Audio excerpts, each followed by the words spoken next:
When you see the happy face on our truck, you'll be smiling because you'll know that you're in love. At Hiller, we care about your family's comfort all year long. If you get caught without air conditioning this summer, we're offering a free service call with any repair. That's a free service call when we do the work on your HVAC system. Visit happyhiller.com to schedule your appointment today. Call the Happy Face Truck today. JC's Tree and Landscaping Service specializes in quality tree work done at an affordable price. Trimming and removing trees are their specialty. They also offer other services like land clearing, stump grinding, crane services, and all of your basic landscaping needs for both commercial and residential. JC's will give you a free estimate and beat any written quote by a competitor to guarantee that you get the lowest price around. Don't risk your land with a fly-by-night service. JC's Tree and Landscaping is licensed and insured. Give them a call at 865-599-3799.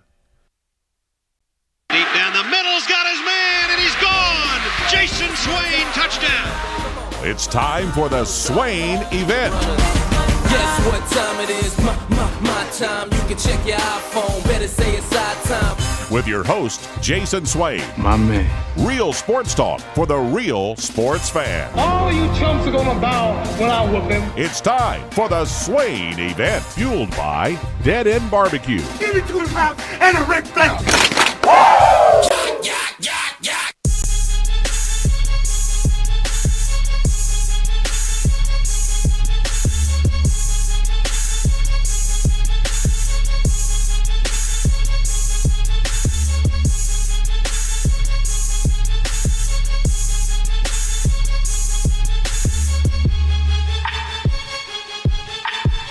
Swain Event, SwainEvent.com, fueled by Dead End Barbecue.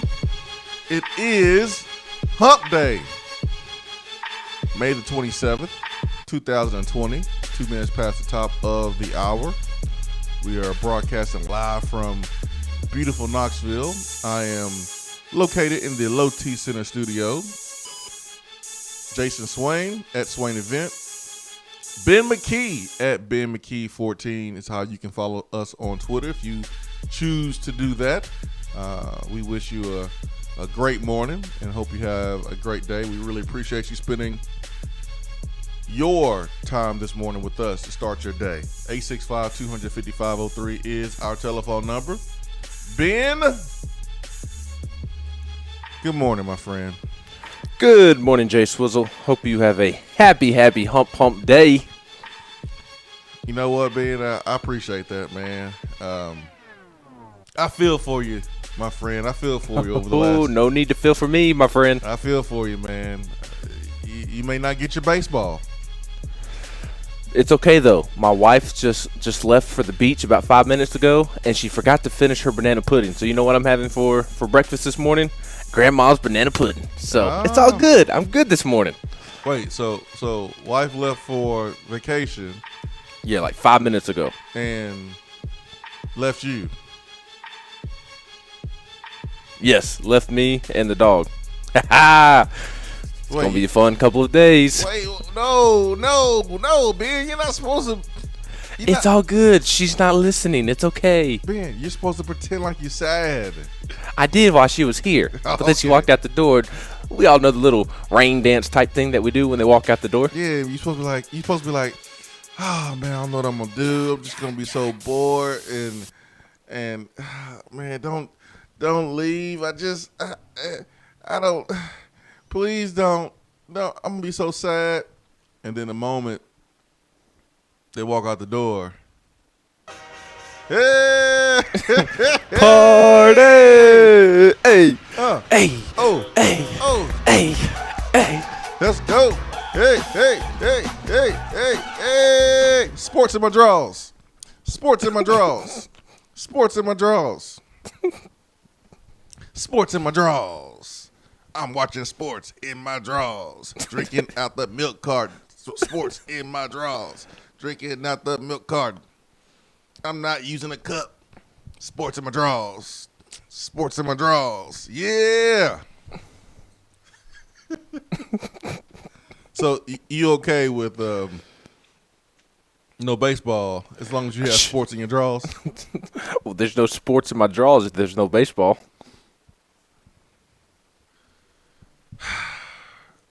Dude, I don't even like baseball. I'm kind of sad. I'm Yeah. bad for the fans that don't get a chance to watch a sport that they love. I mean, Yeah. these players are like, no, I ain't taking any pay cut. I'm good. I'm rich for a reason. I'm not rich taking pay cuts. I didn't get rich taking pay cuts.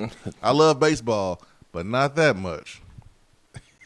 Yeah, what Swain is referring to is that the Major League Baseball committee proposed to the players that a player making $35 million in 2020 would make about $7.8 million. A player making $10 million would get about $2.9 million, and a player making $1 million would make $434,000. See, people like us, okay, we don't live in that world. But for those people, and I've spent like a little smidgen of time in that world around people like that, and that is a significant drop. Because you got to think about like your lifestyle, what you are used to, and what you are currently spending on. To go from $1 million to $500,000, that's a big deal. But $500,000 is better than no million. That's how I look at it. And you better make sure you train all year long so that way when you do come back, you're not too far behind. But I feel for you, man. I really do. Yeah. I'm not somebody that's gonna sit and watch baseball. That's just not me. But I do appreciate the art, and I wish I had played more growing up, to be honest. And hitting a baseball, hitting a 95-mile fastball is one of the hardest things to do, period, in sports. And then when it starts moving, Good luck. when you throw that ball called the elevator, The elevator. you and me, like the elevator, when it start moving up and down, like that's even harder. That's softball. What you mean? You can't make a baseball move up. Yes, I can. Well, with my pitch, I talked to you about the pitch a couple days ago. I don't think you called it the elevator at the time. I think you called it like the Humpty Dumpty or something. Yeah, I changed the name of it. But I guess on the bright side, the this sinker, was the curveball, there you go. change up, all those pitches. I mean those are hard to hit, man. I would be swinging before the ball left the pitcher's hand, man. I'd be so nervous and off. I'm just swinging. I'm just gonna swing, close my eyes, I hope I hit it. You could throw the ephus. What's that? It's like a super, super slow pitch, like a super slow changeup. Like a knuckleball? It's similar, not necessarily the same. A knuckleball is a very slow pitch, but it dances all over the place. And an ephus is just super slow and then kind of drops off like a changeup. So not as much break to it, but it's just super slow. So you get somebody that's been throwing 100 miles an hour, upper 90s over and over and over, and then they randomly throw this pitch that goes 55 miles an hour to 60 miles an hour. The hitter's going to be off balance and swing and miss and be out front on the ball. How comfortable are you with taking down the wall art there behind you and putting up some sports posters while Wafi is on vacation? And then Not very comfortable because she will find a way to find out. She will be alerted. I just wanted to make sure how confident you really were that wife wasn't listening and how excited you were that you're going to get some time with you and the dog. When's the party, Not that Ben? confident. When's the party? When's the mask party? I'm getting Whenever. I'm getting my mask today, man. I can come over for the party. I stand in the living room and you stand in the kitchen. We just have a party, 6 feet apart. All right, let me get to the phones this morning. 865-250-503. Let's get to Jason. Jason, good morning. Ben, Swain, how y'all doing today? Good, man. How are you doing? I'm doing okay. Ben said something about one of my favorite players yesterday, Cam Sutton. So I had a question for you, man. Can you tell me about your teammate, Jonathan Helfney? What about him? As a return man, I thought he was exciting and great. Can you give me some insight about him? Oh yeah, absolutely. 2004 he was a freshman. I was starting punt returner against UNLV. I let one dribble a little bit because I was not prepared for a rugby style kick. We had not worked on it at all, and so I let one roll for about 5 or 10 yards. They put Hefney in to see what he was going to do, and then he returned one for a touchdown. It was called back, but the rest was history.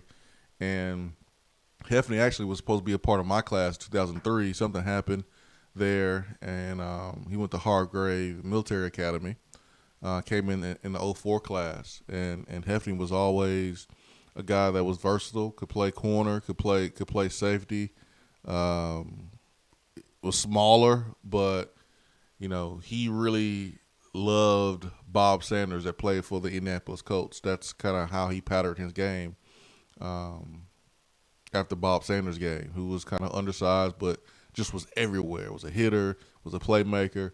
And I remember Hefney in the comeback win against LSU had a pick and just made plays all over the place. And so when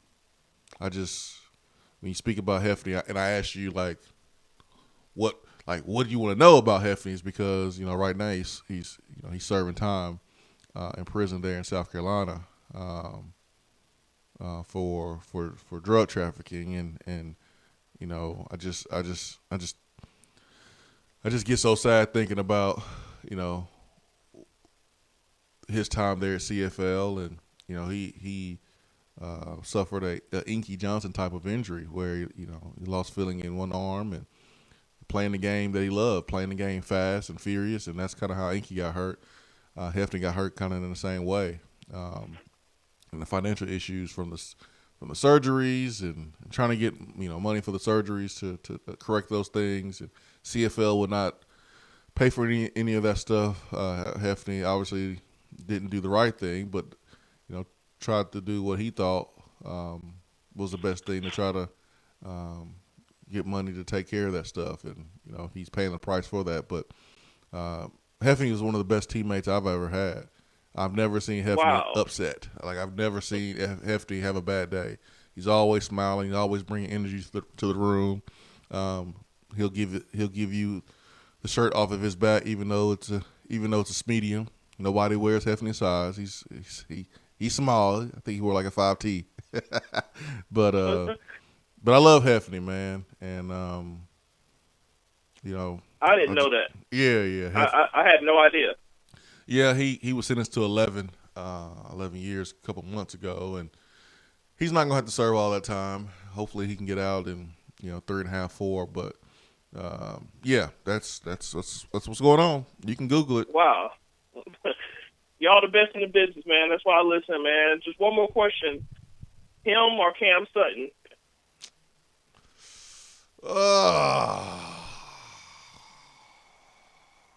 Oh man. Because we all know that Evan Bear is probably the best return man as far as. You mean return man? Yeah, just returns. Oh yeah, I probably had to go with Cam. I mean, Cam returned more punt returns for a touchdown. If you're talking just return, I was stuck really just on the whole, as a whole player. That's tough, man. Cam Sutton was a baller. I mean, he came in and as a freshman was one of the best players in the SEC. And I thought for sure he was going to be a 3-year player. And things happen. You have injuries. You may take a step back here or there. But man, Cam Sutton had a dang good career. So I thought you were just talking about career as a whole, and that's tough. But just a return man, yeah, I think Cam's had more returns. Whenever they go back to receive the punt, I just always get excited because thinking something's going to happen. And both of those players made me feel like at any moment it could go the distance. You probably remember Alabama game where he probably should have returned 2 different punts. I'm talking about Heffney, but he got caught up in traffic twice in the Alabama game. Yeah, I think he had I think he had a really good return in the 2004 Alabama game. It kind of set us up to go score a touchdown. Now I think about it. Okay. Yeah, he had a good return. I don't think he didn't score, but like he gave us a first down, which that's really the goal. Like when you set out your offensive goals, your defensive goals. For instance, like offensively, you may have a goal to be a certain percentage on third downs, okay, for the game. And if you have that percentage, your likelihood of winning that game goes up. Or defensively, you want to limit, a team to 100 or 150 rushing yards. Well, a special teams goal would be you want to average a first down on your punt return. So anything over 10 yards per return is great because basically you're stealing a first down. That's hidden yardage. And so I think Heffney had a return or two like that against Alabama, and it really helped our offense out because that was a defensive struggle, low-scoring game between us and Bama there in 2004. And so, yeah, Heffney's punt return was big in that game. Now I remember. Well, thank you, man. And as a return, man, I used to love Callaway, but he let too many balls hit the ground in front of him, man. But you all have a good day. Thank you, Jason. I remember the days under Derek Dooley when we didn't even have a return man back there because no one could catch it. So Dooley was like, I would rather let it roll and 1,000% gain possession rather than putting someone back there that's going to fumble it, drop it, and the other team recovering.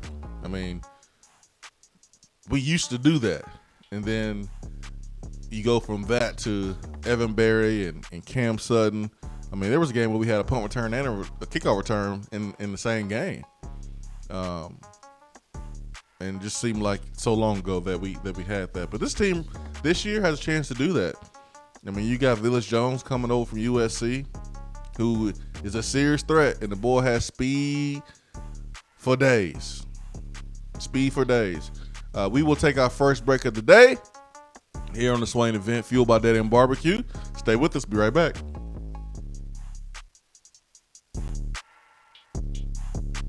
You don't have to take an L just because you can't listen to the Swain event live. You can catch up on the podcast posted daily on the app, online, and on iTunes.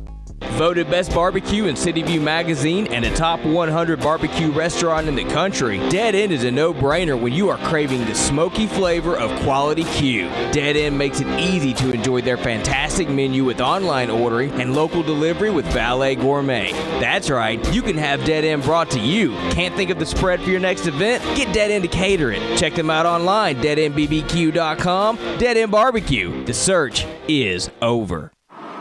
You're driving home, flashing blue lights in your rearview mirror. You pull over, step out of your car, and the next thing you know, you're being arrested for driving under the influence. Now what do? We all should be responsible. But remember, just because you're arrested doesn't mean you're guilty. Call criminal defense and DUI attorney Marcos Garza at 865-540-8300. The investigative teams at the Garza Law Firm know the justice system inside and out. They utilize cutting-edge technologies and investigative methods to prepare your specific case. Before you plead guilty to any criminal charges, call criminal defense and DUI attorney Marcos Garza. Put his number in your phone right now, 865-540-8300, because you never know when you or a friend will need it. Don't say guilty. Say Garza. 865-540-8300. 865-540-8300 and GarzaLaw.com. Jason Swain here. If you're feeling tired and grumpy, it could be low T or something else like sleep apnea. Low T Center now provides an easy and convenient home sleep test shipped to your home in little as 2 days and receive a CPAP device in little as 4 days. It's never been faster or easier to get tested, and most health insurance is accepted. Now is a great time to take care of yourself while you're being quarantined without sports. To order your sleep test online, just go to lowtcenter.com. Low T Center, reinventing men's healthcare.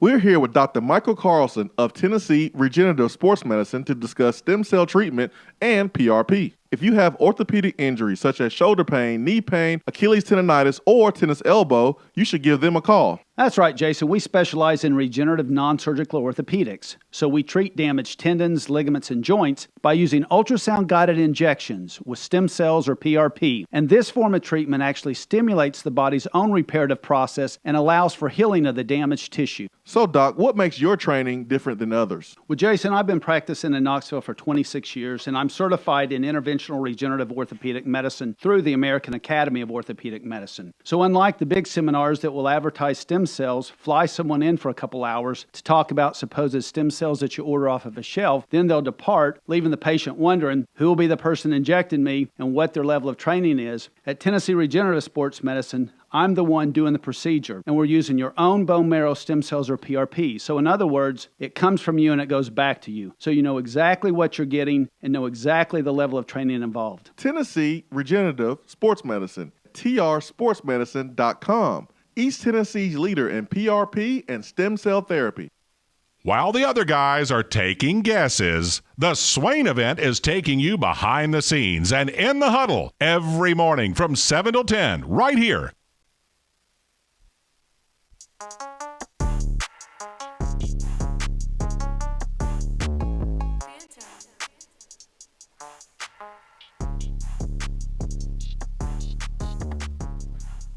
Swain Event, SwainEvent.com, fueled by Dead End Barbecue. Top 100 barbecue restaurant in America. So, Ben, I was in the fridge yesterday, and I saw a little container of pimento mac and cheese that was left over from Dead End's family night, where two kids got the Mac Attack, one kid got the brisket, not enchiladas, but the brisket quesadillas, and of course I got the ribs. And one of my kids didn't eat that pimento mac and cheese. I just saw it sitting there in the back of the refrigerator. It's like, oh, okay. Remember that commercial, the Sunny D commercial? Oh, yeah. Where the kids is like, I want some of that Sunny D. And the Dave Chappelle skit where the kid's like, well, I want some of that purple stuff. What's that purple stuff in the back? That was kind of like me. I was like, oh, what's in the refrigerator? I saw it. I was like, oh my goodness. What a pleasant surprise. Hello, pimento mac and cheese. Now I want some Sunny D. That's what I got from that. And the pimento mac and cheese. I'll be honest, man. I've had that drink once in my entire Ever? life. Once. Why? Once. I didn't grow up with that, man. I grew up with Tang, baby. Tang. Tang. Mix it up, baby. Mix it up, that Tang. That's what I grew up on, man. You know, every time I go to the grocery store, I stumble across some sort of drink or snack that is, in my opinion, geared towards children. So, like, I went to the grocery store on Thursday of last week, and I got some Kool-Aid Jammers. So I've been drinking the grape Kool-Aid Jammers. Oh, that's cute. I know. So I think next time I go, I'm going to have to get some Sunny D. Get some Tang, man. Get some Tang. I honestly don't think I've ever had Tang. Oh, man. I'm going to get me some Tang, man. That's one thing I will get that I used to be on as a kid. There's some things I would never go back to.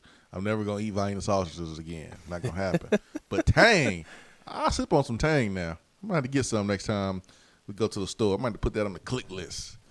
Let me go to the phones. You're ridiculous. Let me go to the phones and get to Tommy. Tommy, good morning. All right, what's going on, y'all? What's up, Tommy?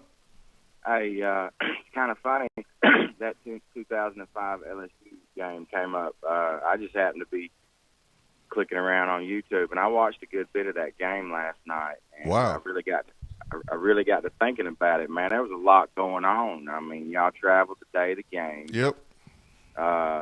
All the announcers on TV was talking about how the LSU Bears were trying to win the game for the host state of Louisiana with the Hurricanes and all, and the announcers was talking about how the quarterback changing of the quarterback deal was over and Ainge was relieved about it, and all these emotions. And then, you know, Rick comes in. He was at LSU. It's Casey's little brother. Mm-hmm. And really, buddy, what I wanted to ask you is just the environment, man. Even before kickoff, God Almighty, Swain, it seemed so loud in there. That place was electric, man. And I just kind of wanted you to talk about that environment and where you would rank it as. I know, man, you've been in all them stadiums, but good night, man. That place seemed like it was ready to come undone, and then Ainge puts the ball on the ground early, and they get that quick touchdown. And I just want to see if you talk about it a little bit, buddy. What an emotional, what a game, man. And I'm gonna jump off here and let you speak to it. See, buddy. Thank you, Tommy. Tommy got some swag. You could just tell, man. I wish I talked like Tommy. Tommy cool, man. Tommy's as cool as the other side of the pillow. Man, Tommy got some swag. You hear Tommy? Call in. Yeah. He just cool. Wonder what my wife was over there smiling about. That's because Tommy was sounding all cool. She loved the sound of Tommy's voice in her ears. Man. Tommy got some swag. A lot went on during that game. Tommy mentioned it, like there were not any hotels available. And this was, remember there was Katrina, but then there was a second hurricane, and that was Rita. So we played after Rita, and Rita hit New Orleans too.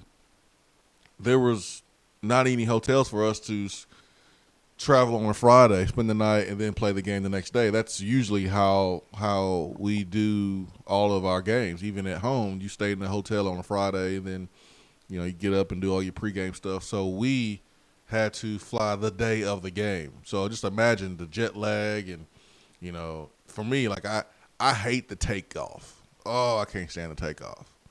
The landing, I like the landing. Woo, we made it, yes. We on the ground, baby. I don't even wait for the ding button. Get my seatbelt off. I'm getting up out of here. Get me out of here. Move, lady. Give me my bag. I'm out. But the landing, the takeoff, ooh, Lord. I get a little nauseous. My stomach start bubbling up. Ooh, excuse me, ma'am. Let that one slip. My bad. I get nervous, nauseous on the takeoff. So you think about like all the country folks who never left their hometown, and probably that was their first time flying. Probably their first time flying. Or maybe second time, because we played Florida before that game. Oh, did we play Florida before that game? I think we played Florida before that game. And so you think about like flying the day of the game. And for some people, you need a little bit of time to kind of, for your body to kind of stabilize, because you're feeling all wobbly and stuff. So we get there and we get to our hotel just for a couple hours. We try to do our team meetings, individual meetings. We try to keep everything the same. We just couldn't. And we get to the stadium, and usually when you get to the stadium, you have time before like the serious pregame workouts, so pregame warm-ups. So if you ever go to Tennessee games and you're in the stadium and it shows like 60 minutes on the clock, but it hasn't started yet, usually you see the guys out there on the football field with shorts on and just kind of with the headphones on, just doing their thing, hanging out or whatever. So we did that. And I remember shorts, headphones. I think I had like a CD player. No, I think it was a MP3 player back in the day, the Apple iPods or whatever. And they put Mike the Tiger right next to the visitors' locker room. So you basically had to walk straight by the cage. Now, Mike the Tiger was tired that day. He was not in the mood to be entertaining. It was hot. Giving you the side eye. He was just laying there. But still, it was a tiger. And it was big. And that intimidation factor, I mean, it's real. And it was so humid, Ben. It was like it just rained and the sun just popped out immediately after the last drop hit the ground. It was so humid there. So humid. You can barely breathe. It was so humid. I feel like you can just cut the humidity with a knife. And you can feel it. Like, it was perfectly set up for LSU to win the game. Have an emotional win. I mean, sports, we're living in this time right now during this pandemic where, you know, sports is supposed to be like our escape. Well, sports have been affected too, and we've been able to escape a little bit to sports. You know, Tiger Woods and Tom Brady, Phil Mickelson, not Mickelson, but Mickelson, and say that 5 times fast. I know, right? And Tom Brady, Peyton Manning, Tiger Woods. You know, they allowed us to be able to kind of escape a little bit. You know, we've seen a couple sports events here and there. The Last Dance of Michael Jordan allowed us to be able to escape a little bit. So, like, football at that time was the Cajuns. That was their escape. That was their escape. And that place was packed, Ben. And it's not set up like Neyland Stadium where you have an older crowd. That crowd is young, and they drinking. And so it was loud. I couldn't even hear myself think, let alone listen to someone on the sideline. So we get down. We turn the football over. Goodness gracious. And I remember halftime, Pat Washington chewed us out. Just the goalpost game? Yeah. Yeah, it was goalpost game. And I remember halftime, Pat Washington, I had never experienced being talked to the way Pat Washington talked to us. He undressed us so bad. I think he called us every name under the sun. He talked funky to us, Ben. Made you want to go curl up in the corner and cry a little bit. He talked so bad to you. Actually, you know, it motivated us. It really did. And Hefty had a pick 6 in that game. Picked off Jamarcus. You know, Jared Riggs had a really, really good game. I mean, the last drive, we didn't even pass the ball. We just pounded the rock. So kudos to our offensive line. Rick transferred from LSU.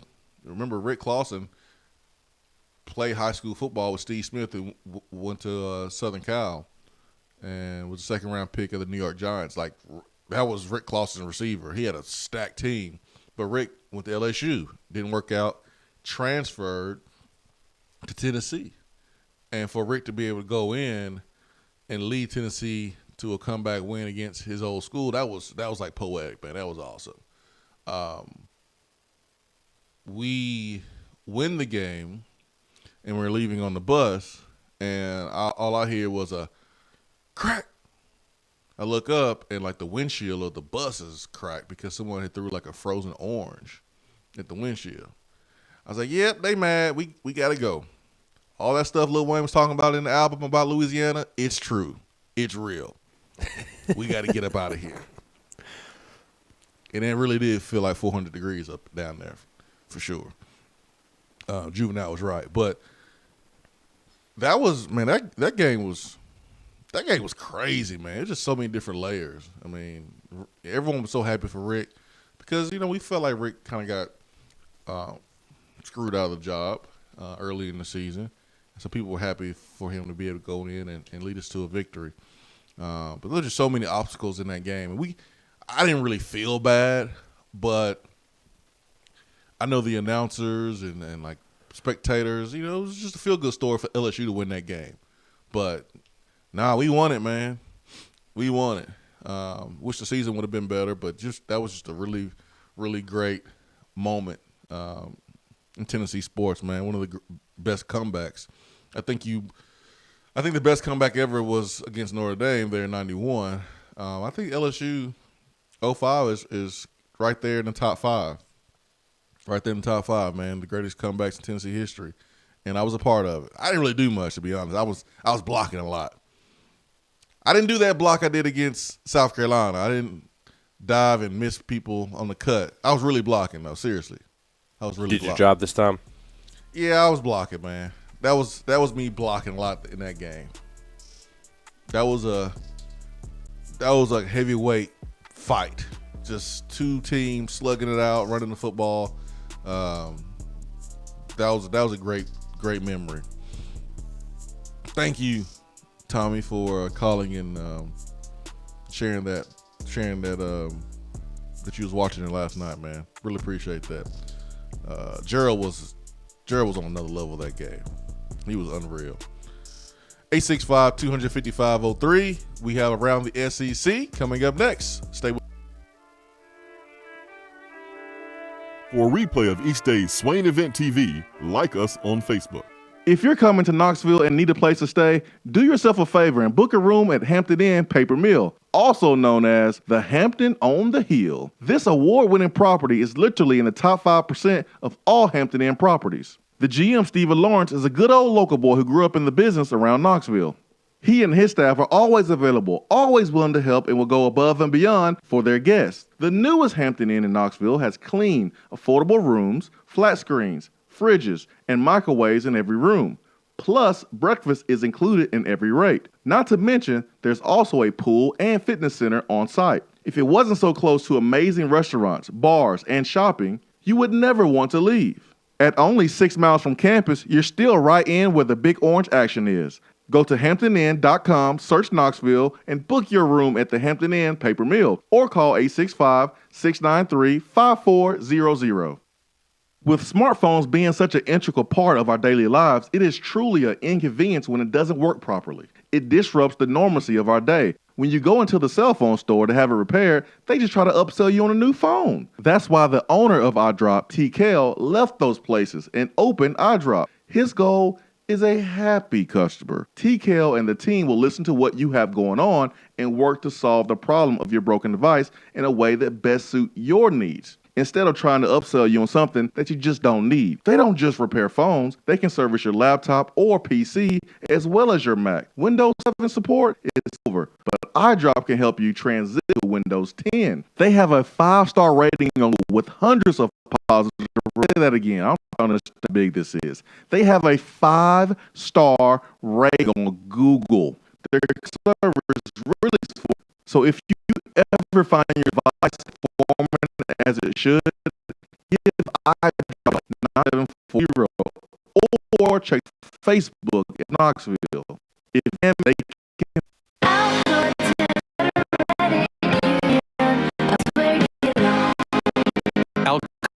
Credit Union, people pay money for all 8 years, whether it's free check, financing a vehicle, or purchasing a home. Alcoa 10 is here to help you. Better rates, better service, ATFCU.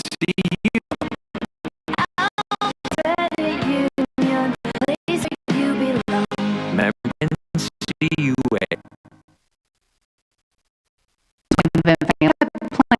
About the current real estate market, how more are still low, and on. That was boring. And you know that's call me, right? Seriousness, I trust everyone is healthy, happy, and ready for fall. If you need me, you can reach me 865-557-897 or generous865@gmail.com. Hope you're soon. Craving foods that don't take hours in the kitchen? Mick Grissom's Shreds and Chickens are the perfect go-to. To eat meals and snacks in the meat or dip local grocery store. You crave classic Mick Grissom's pimento cheese or the free varieties like the cranberry salad. Enjoy smile flavor in every bite. The best Mrs. Grissom's.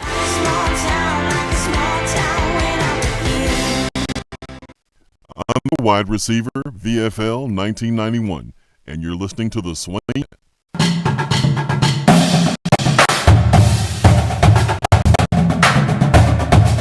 Around the SEC powered by 42nd Marketing, your game-winning play call for design, marketing, and branding.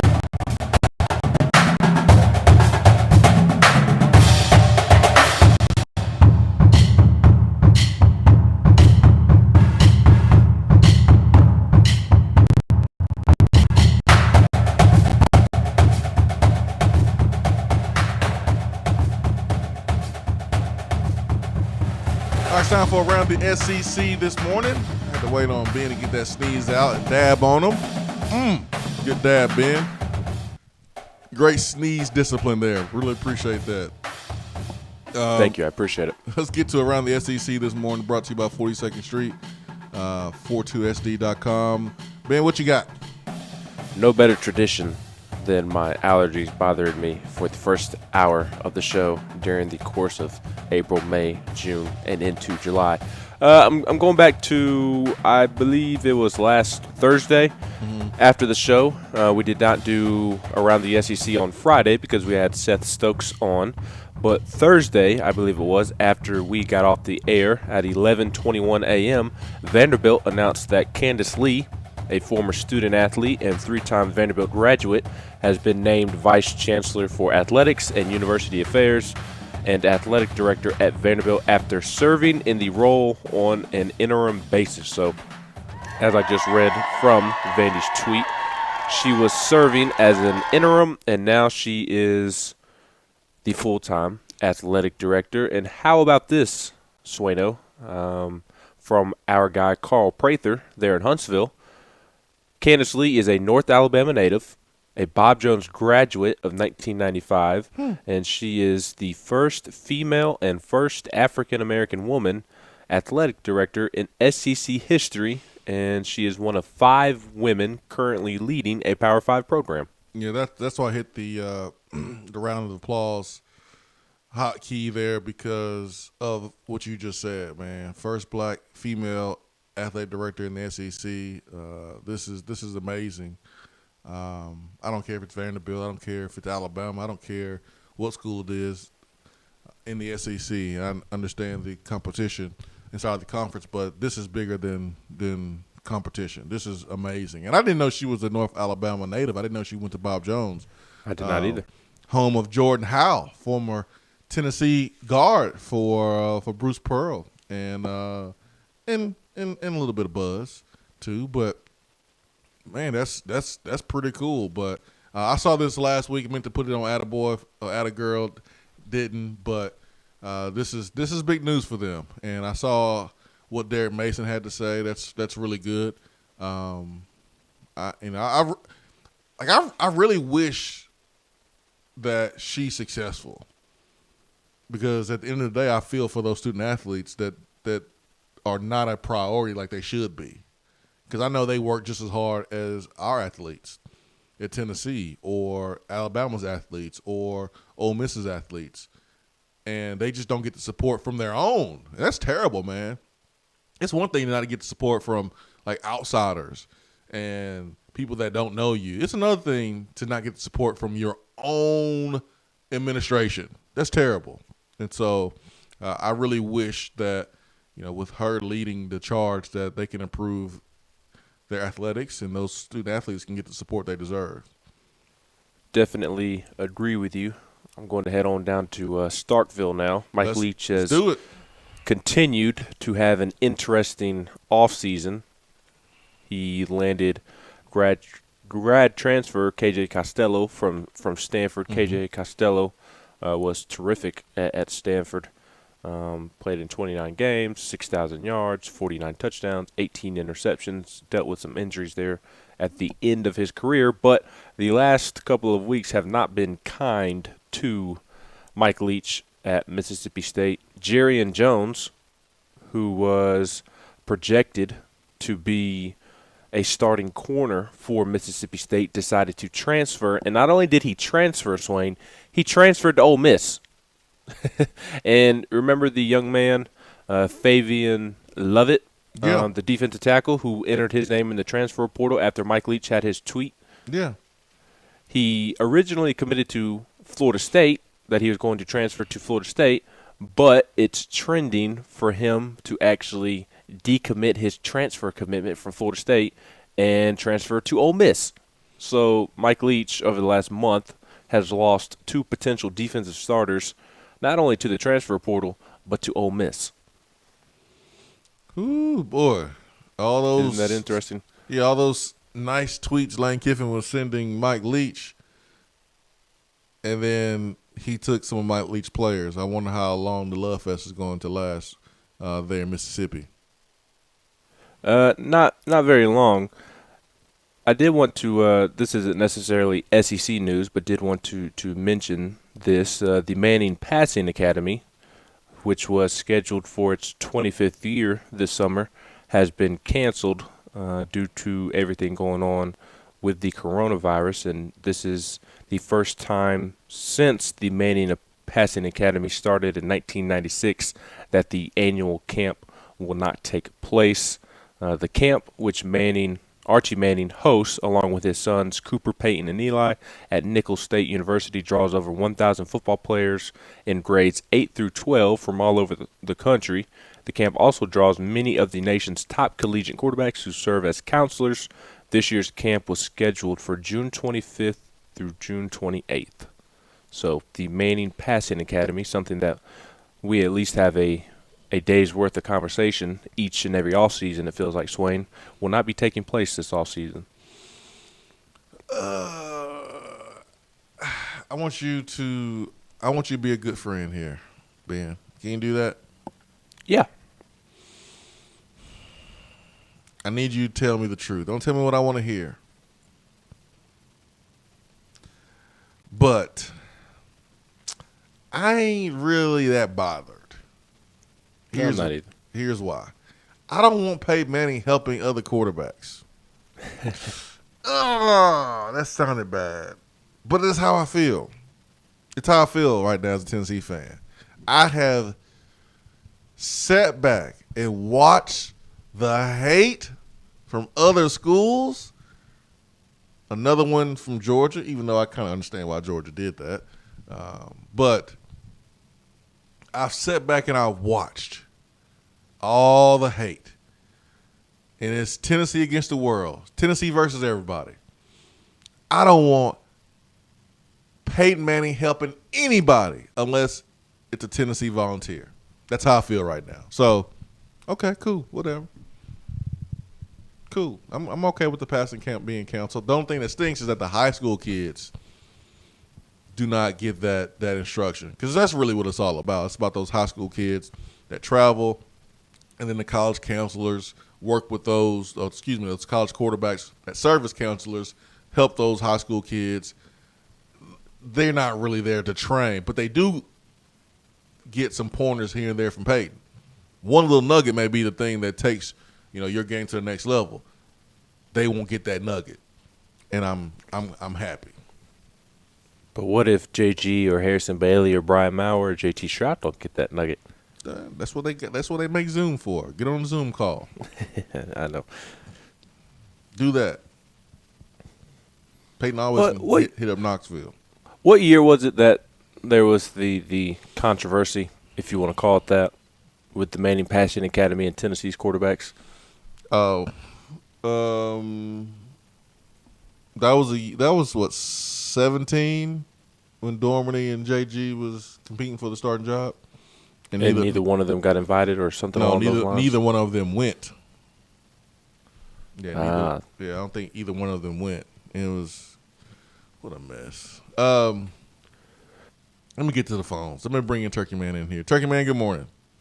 Good morning, individuals. How are we doing today? Good, man. How are you doing?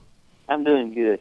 Hey, now you might have to keep me on track here, but I understand that the players are coming back the 8th, kind of mid-range since the 1st. They was going to do the 15th or what it was, but the weekend before. Yeah, players will be allowed to come back June the 8th. Okay. Now, I may have missed this. Sometimes I'm like Titans Bill and things go by and I didn't catch it. But to my knowledge, I haven't heard that we haven't announced any one particular person as a strength coach, which we know that's the most important coaching job that you have, because it's consistent in the training and all. And they're the coaches that will be able to work with these players when they turn back. Is that correct? Correct, but it's only a matter of time before they, air quotes, announce a strength coach. There's already a strength coach working. That's A.J. Artis. He's going to be the head strength coach. Okay, but they hadn't made it. And there's other people been doing the job also, haven't they? Yeah, they have their staff intact. They're working. They just haven't announced officially who's going to be taking over. So that's only a matter of time. They just haven't done it yet. That right there kind of concerned me there, because sometimes when you go by committee, then human nature comes in place, and sometimes jealousy comes in, and that green-eyed monster will cause problems. Yeah, so I didn't know if that's true or not. I just that concerned me, and I just wondered when that would be made known, and I hope the chemistry stays there. Is the only thing I can say about that. You got it, Turkey Man. You got it, man. Get out of here, guys. Have a good one. Thank you. Yeah, I don't think there's going to be any issue there. If anything, those guys should get a pay bump. They get a chance to take $600,000 off the books, and maybe split that up evenly. 2 for you, 2 for me. I think about that scene from Money Talks. Chris Tucker was on a helicopter. Anyways, but I just feel like those guys should make more money. They've worked together for 2 years, now going into their third. I think they have great chemistry, and I think that's why Pruitt's not going to change anything. So one thing we've learned about this regime, especially Coach Pruitt, care about making an announcement. Don't care about that. I mean, Brian Niedermeyer took forever for him to be announced as a linebacker coach. Like, it was elite that Joe Osavet was promoted to tight ends coach, because no one was in a rush. Coach Pruitt was not in a rush to drop that. It just leaked out that he was going to be named the tight end coach. So one thing we've learned about Pruitt, like, when it comes to staff decisions and things like that, there's not like a big fireworks show about it. I mean, the moment that Chris Rump and Tracy Rocker left, they already had the replacements. Boom. So there's a strength coach. That's A.J. Artis. I have a question for you. A.J. Artis. Yes. And I wanted to ask you this yesterday when we were talking about student athletes returning to campus June 8th, and they were returning for voluntary workouts. How voluntary do you actually think they will be? I realize that it's common knowledge if you played team sports growing up that even in high school, I mean, high school workouts, if your coach says they are voluntary, you know that they are not actually voluntary. You better show up if you want to play that upcoming season. And it's even the stakes are even higher at the college level when it comes to, quote, voluntary workouts. But do you think with everything going on that they will truly be voluntary workouts? Or do you think it'll still be the same old, quote, voluntary workouts? That's the $1 million question, Ben. That is a $1 million question. Because normally voluntary just means mandatory. Yes. I mean, simple as that. They know who's there.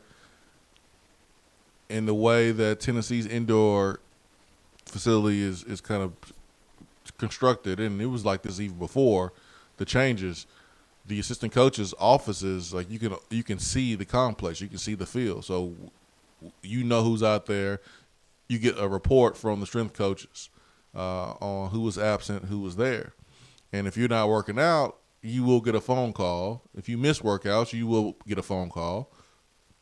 It is not voluntary. They just call it that. But now you have a team of 100 players, 85 scholarship players. And what if you have one player who they just don't feel comfortable? Maybe they have a family member that caught the COVID. Maybe they have a family member or someone they know that suffered from a different disease, H1N1 or something, and they're just super sensitive to what's going on, and they're not comfortable. So what are you gonna do? You gonna punish that player? That's the question, because this is what every college football team, especially in the SEC, this is what they do.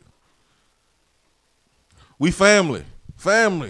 Welcome to the Tiger family. Welcome to the Vol family. Welcome to the Gator family. Alabama's a family. Auburn's a family. LSU's a family. We gonna see who's really a family. We gonna see how you treat that one player who is genuinely concerned. He's not trying to get out of workouts. You may have some that try to use that to get out of workouts. And you go ahead and process them, and they just won't play. But what if you really have someone that is naturally concerned? Their anxiety levels are high because they're scared, they're nervous. This is the first time they're going to actually be around a bunch of people. They don't know what to expect. And we have a player that over the last 2 years, we as fans, we've been nervous about him playing because of his health reasons and concerns, and that's Trey Smith. And so, how are we handling him? Because football is secondary to his life and being able to live as a productive citizen. I mean, football is kind of the icing on the cake. What's more important is him being healthy. So that's $1 million question, Ben, to be honest, man, is how coaches and strength coaches will deal with the players who are a little bit anxious. And I think this is where you have to bring in the sports psychologists. I think you need to make sure that you have people on deck to address the mental health of these players, so they feel at ease and they understand that, yes, we have people here that you can trust. Because I'm going to tell you right now, man, you can't just turn on the news or listen to your politician or listen to this person and just trust anybody, because people have ulterior motives. People have, politicized their stance on what to do during this time. And so for some people, it may be hard to trust somebody. So you better have some people on hand to be able to talk these athletes through things they may be thinking. We have touchdown turnover coming up next. Ben McKee party at his house this weekend. RSVP for invite. Be right back. At work? Can't call in? Don't feel bad. You can talk to the guys on the text box. It's part of the free Swain Event app.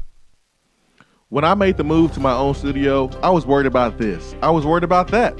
I was worried about, hey, did I get this piece of equipment? Did I get that piece of equipment? Does that sound good? Does that not sound good? One thing I didn't have to worry about, that was office furniture, because Office Furniture Outfitters met my furniture needs. With a 50,000 square foot facility, they have East Tennessee's largest selection and are the best value for new and used office furniture. Located in Knoxville, it's easy to find everything you need for your new space, including desks, file cabinets, chairs, conference tables, and more. Office Furniture Outfitters is turnkey. They came to my place, we mapped everything out that was needed, they delivered, and get this, set everything up. To learn more about what Office Furniture Outfitters can do for you, log on to ofonox.com. That's ofonox.com.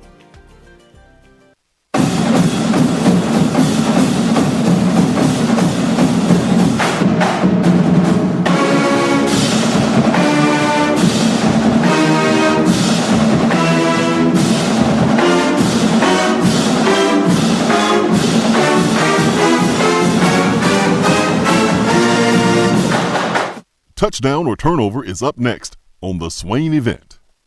You're driving home, flashing blue lights in your rearview mirror. The next thing you know, you're being arrested for DUI. Be responsible, but remember, just because you're arrested doesn't mean you're guilty. Call DUI and criminal defense attorney Marcos Garza. Put this number in your phone right now, 865-540-8300, because you never know when you or a friend will need it. Don't say guilty, say Garza. 865-540-8300 and GarzaLaw.com. Alcoa 10 Federal Credit Union, a place where you belong. Alcoa 10 Federal Credit Union has helped people save money for almost 80 years. Whether it's free checking, financing a vehicle, or purchasing that new home, Alcoa 10 is here to help you. Better rates, better service. Check them out at atfcu.com. Alcoa 10 Federal Credit Union, a place where you belong. Member NCUA.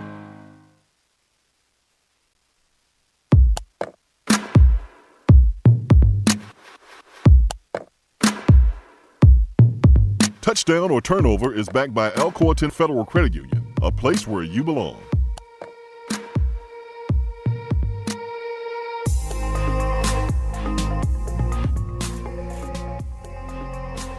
Touchdown or turnover is backed by Alcoa 10 Federal Credit Union, a place where you belong, better rates and better service. It is a beautiful day here in Tennessee. 1 minute past the top of the hour here on Wednesday, May the 27th. And touchdown turnover is backed by Alcoa 10 Federal Credit Union, a place where you belong, better rates and better service. Heisman Trophy winner Reggie Bush voiced strong concerns over the NCAA's recent support of a player endorsement plan, saying that paying college athletes who don't have the proper guidance is going to destroy some people.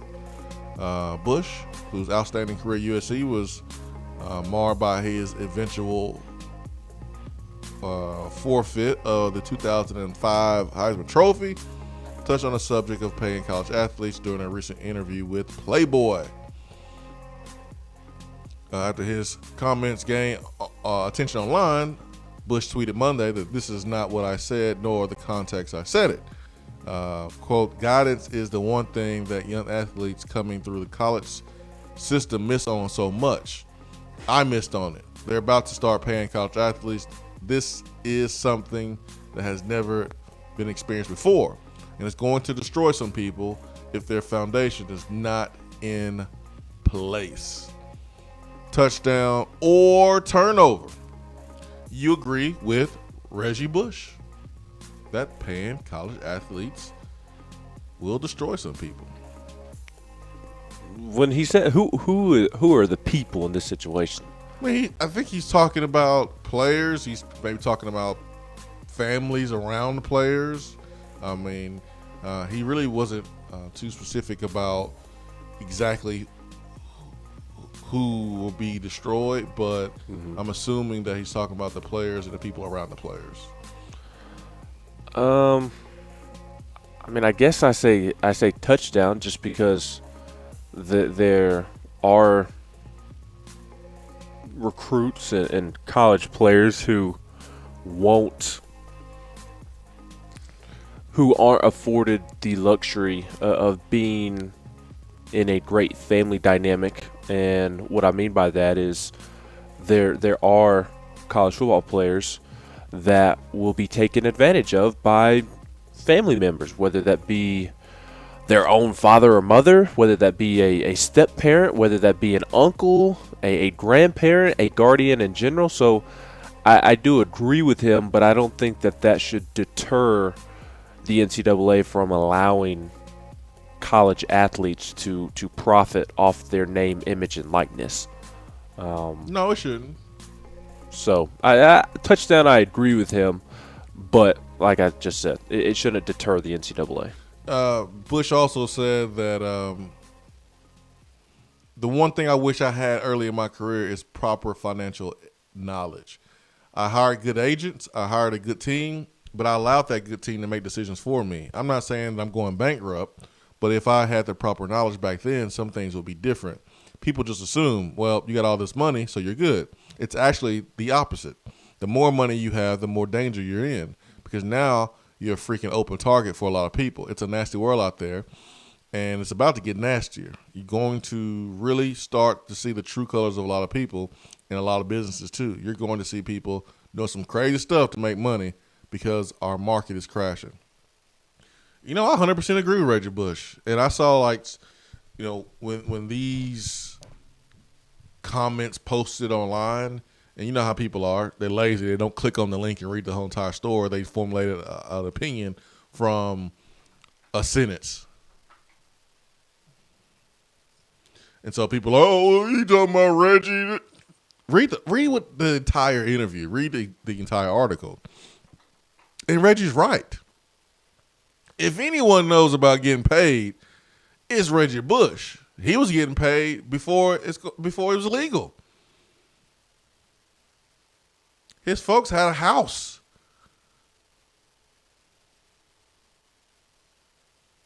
We look at how, Zion is in the crosshairs of a former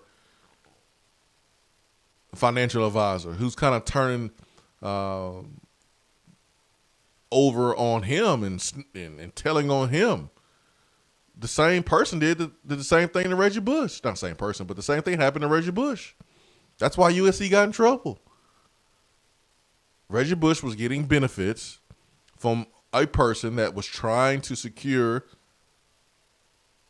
the representation of Reggie Bush, or to secure his signature to be his representation. And Reggie Bush went in a different direction, and that person snitched on Reggie Bush.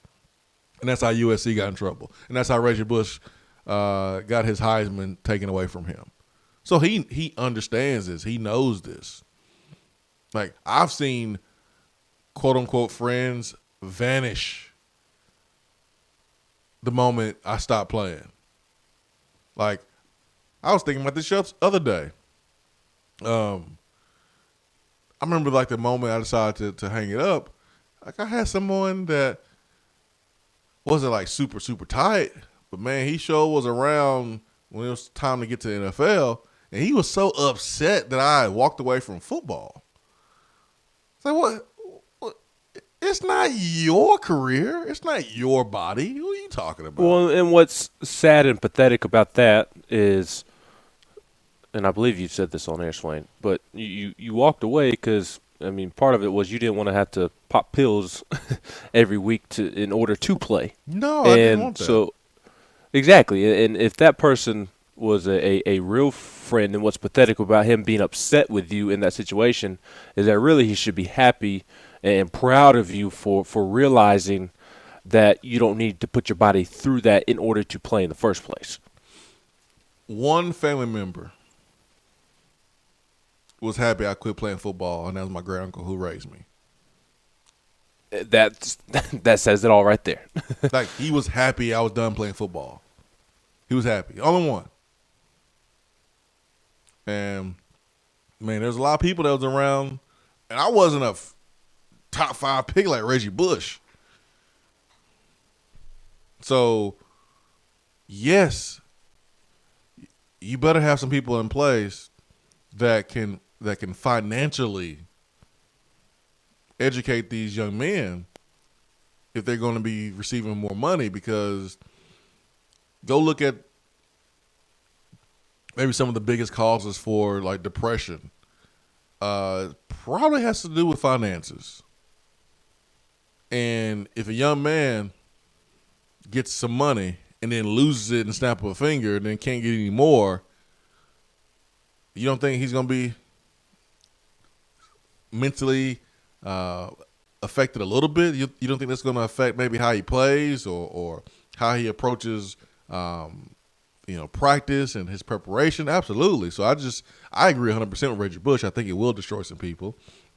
I think you're going to see businesses that really step out of pocket. They're going to. It's going to happen. You're going to have all these new friends. You're going to have all these new friends. You're going to have all these new cousins, new family members. And Reggie knows, man.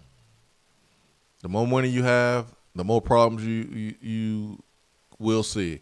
I have teammates and guys that went to the league and made a lot of money, and at least 4 of them, just off the top of my head, I can speak to them either being taken advantage of or money being stolen from them. And I'm not talking about like $100. I'm talking about like 100,000. Millions. Yeah, I'm talking about 100,000 for one. Meacham, that's public knowledge. Millions. I mean, and then in Meacham's you're a target situation, I mean, he ends up in jail because of it. Yeah, and I haven't kept up with the trial, but that former advisor, man, she's facing 50 years. Good. Yeah, so woo. Reggie is right though. Reggie is 100% right. 100% right. He is. And maybe there are universities taking these steps, and maybe it's already in place. I have not heard much about it, if it is. But the thing that resonated with me the most from what Reggie said is just more guidance with what to do with your earnings at an early age. I mean, I think that should start, like if you are an early enrollee, you take a class on how to manage money that very first semester. And I think that they should be forced to take multiple classes on how to manage your money, because unfortunately, most of these young men who are earning money, even in college, when this does eventually pass, they don't know how to manage their money because of where they've come from. They're probably going to be earning more money even in college than maybe all of their family did back home. And so there are going to be people pulling on them left and right, and they're going to feel the need to take care of them. I mean, you saw in the documentary with Michael Vick. I mean, he just felt the need and the responsibility to take care of everybody that he came up with. Family members, close friends, even distant friends, kind of the friends that you talked about, Swain, that were only around when you were, a big-time football player. So I really hope that this is already happening, that universities are already teaching young men and women how to manage their money. But if they aren't, then I think that's something that should be mandated, that they take multiple classes over the course of their college career on how to manage money, how to invest, and things of that nature. Sounds good. What you just said sounded great. Like, it sounded awesome. Like, yeah, here's a solution. Hey, let's do it. I've been hearing the same thing for 15 years plus about what should happen. And I've yet to hear a plan or any course of action to indicate that it is happening. Right. Here's why. Where are you going to find time to do this? Think about a student-athlete schedule, especially a football player schedule. You get up in the morning and you have workouts or you have class. And your classes that you take are the classes that help you graduate, get your degree, be eligible, whatever. You have workouts. You have lunch. You have breakfast. You have meetings. You got film study. Then you have practice. You got tutors. You got study hall. By the time you turn around, it's 9, 10 o'clock. And then you do it all over again. Where do you have time for a financial literacy class that does not count towards you getting your degree? Well, that's the question. Where are you going to put I it? can tell you where.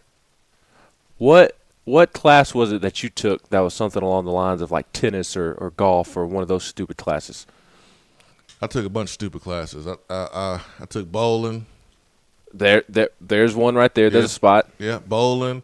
I took, I took a walking class. There's a spot.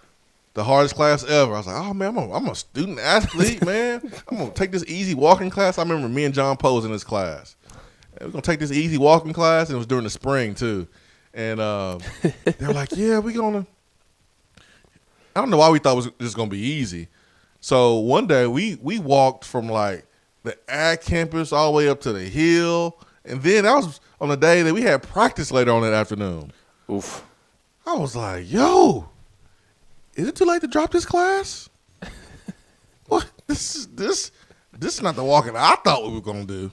I thought we were just going to do like the walking in the mall. This is power walking, man. This is borderline jogging. And you had to keep up a certain pace. I was like, yo, this is So you can do that in replace of walking.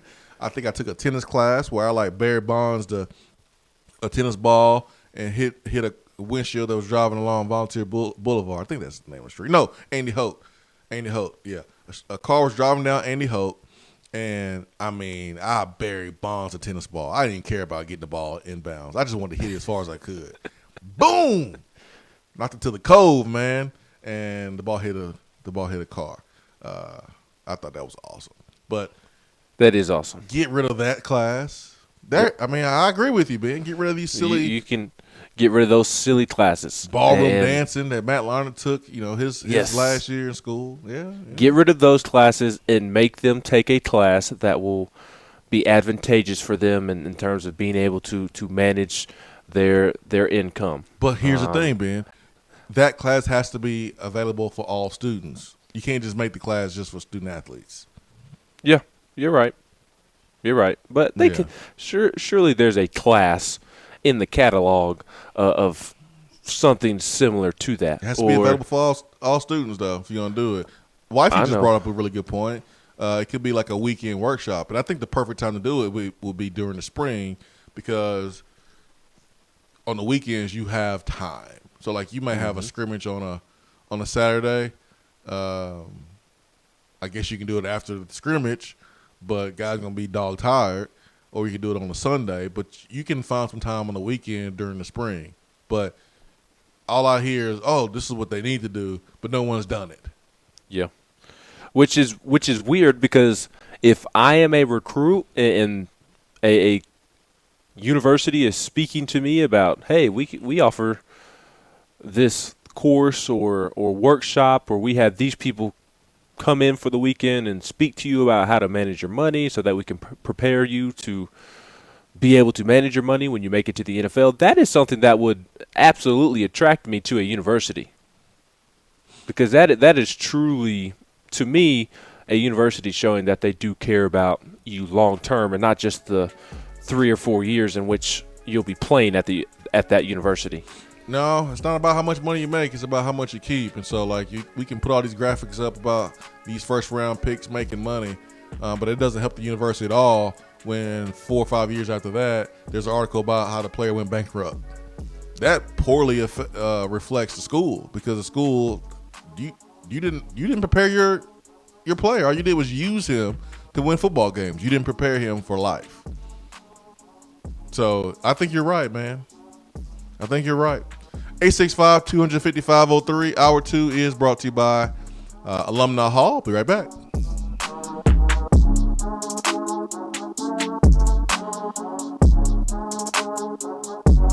While the other guys are taking guesses, the Swain event is taking you behind the scenes and in the huddle every morning from 7 till 10 right here. We're here with Dr. Michael Carlson of Tennessee Regenerative Sports Medicine to discuss stem cell treatment and PRP. If you have orthopedic injuries such as shoulder pain, knee pain, Achilles tendonitis, or tennis elbow, you should give them a call. That's right, Jason. We specialize in regenerative non-surgical orthopedics. So we treat damaged tendons, ligaments, and joints by using ultrasound-guided injections with stem cells or PRP. And this form of treatment actually stimulates the body's own reparative process and allows for healing of the damaged tissue. So, Doc, what makes your training different than others? Well, Jason, I've been practicing in Knoxville for 26 years, and I'm certified in interventional regenerative orthopedic medicine through the American Academy of Orthopedic Medicine. So unlike the big seminars that will advertise stem stem cells, fly someone in for a couple hours to talk about supposed stem cells that you order off of a shelf. Then they'll depart, leaving the patient wondering who will be the person injecting me and what their level of training is. At Tennessee Regenerative Sports Medicine, I'm the one doing the procedure, and we're using your own bone marrow stem cells, or PRP. So in other words, it comes from you and it goes back to you. So you know exactly what you're getting and know exactly the level of training involved. Tennessee Regenerative Sports Medicine, trsportsmedicine.com. East Tennessee's leader in PRP and stem cell therapy. Voted Best Barbecue in City View Magazine and a top 100 barbecue restaurant in the country, Dead End is a no-brainer when you are craving the smoky flavor of quality Q. Dead End makes it easy to enjoy their fantastic menu with online ordering and local delivery with Valet Gourmet. That's right, you can have Dead End brought to you. Can't think of the spread for your next event? Get Dead End to cater it. Check them out online, deadendbbq.com. Dead End Barbecue. The search is over. While the players are gearing up for the gridiron, it's time for you to get geared up at Alumni Hall. Find the best selection of Nike, Nike Golf, Peter Millar, and all of those retro logos you love. And the 2 for $28 t-shirt deal? Game changer. And don't forget about the rest of your game day crew. There are plenty of options for the entire family and to upgrade that tailgate. Shop now at one of their 6 convenient locations in Tennessee or 24/7 at alumnihall.com. It's football time in Tennessee. If you're coming to Knoxville and need a place to stay, do yourself a favor and book a room at Hampton Inn Paper Mill, also known as the Hampton on the Hill. This award-winning property is literally in the top 10 of all Hampton Inn properties. The GM, Stephen Lawrence, is a good old local boy who grew up in the business around Knoxville.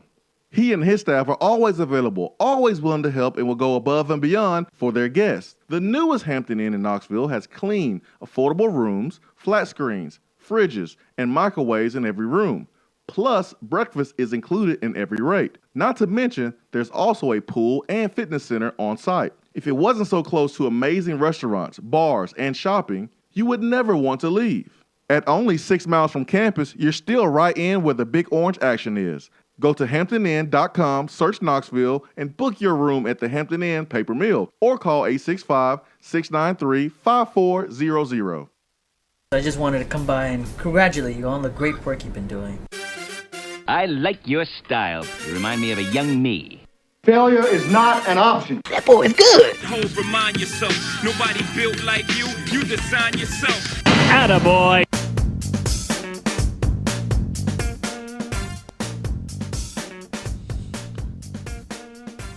It's time for Attaboy here in the Swain event, highlighting positivity, and don't have like a particular story to reference here, but I just want to bring attention to all those that are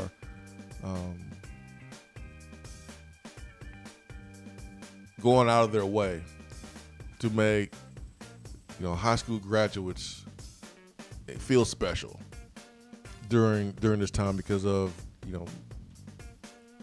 the isolation and the stay-home orders that we've seen across the country, and all the graduations have either been postponed or canceled, and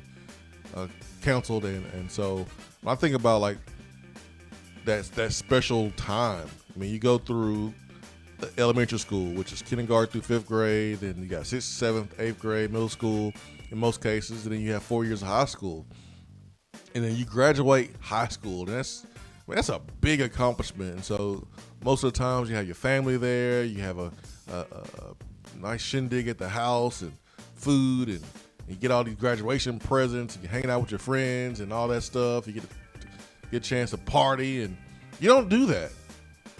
You don't do that now.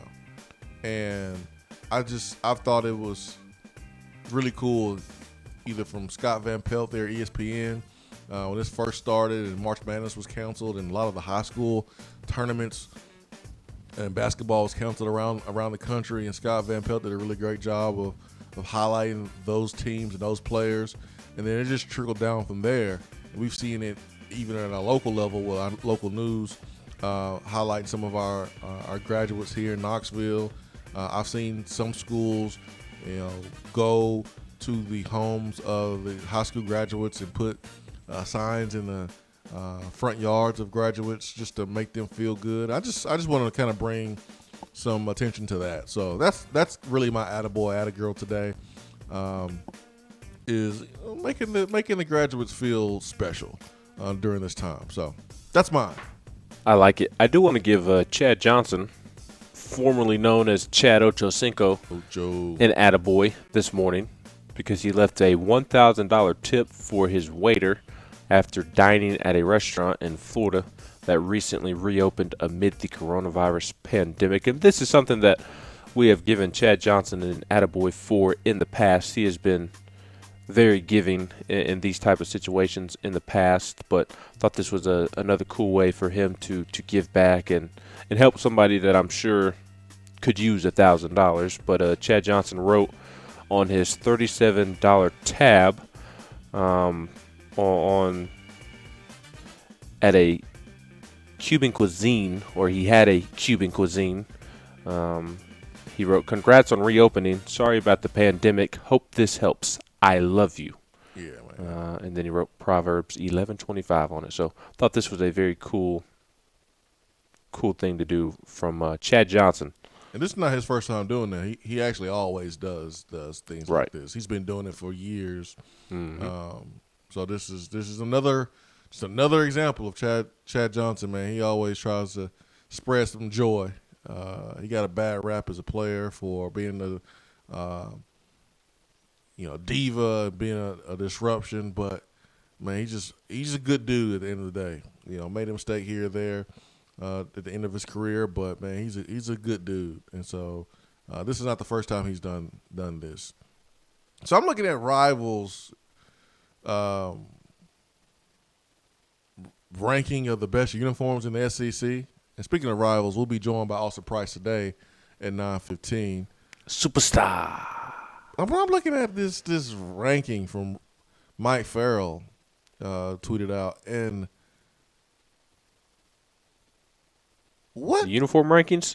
Yeah. So number one, let me start from the bottom. Stealing my thunder from around the SEC tomorrow, Swain. Why is it tomorrow?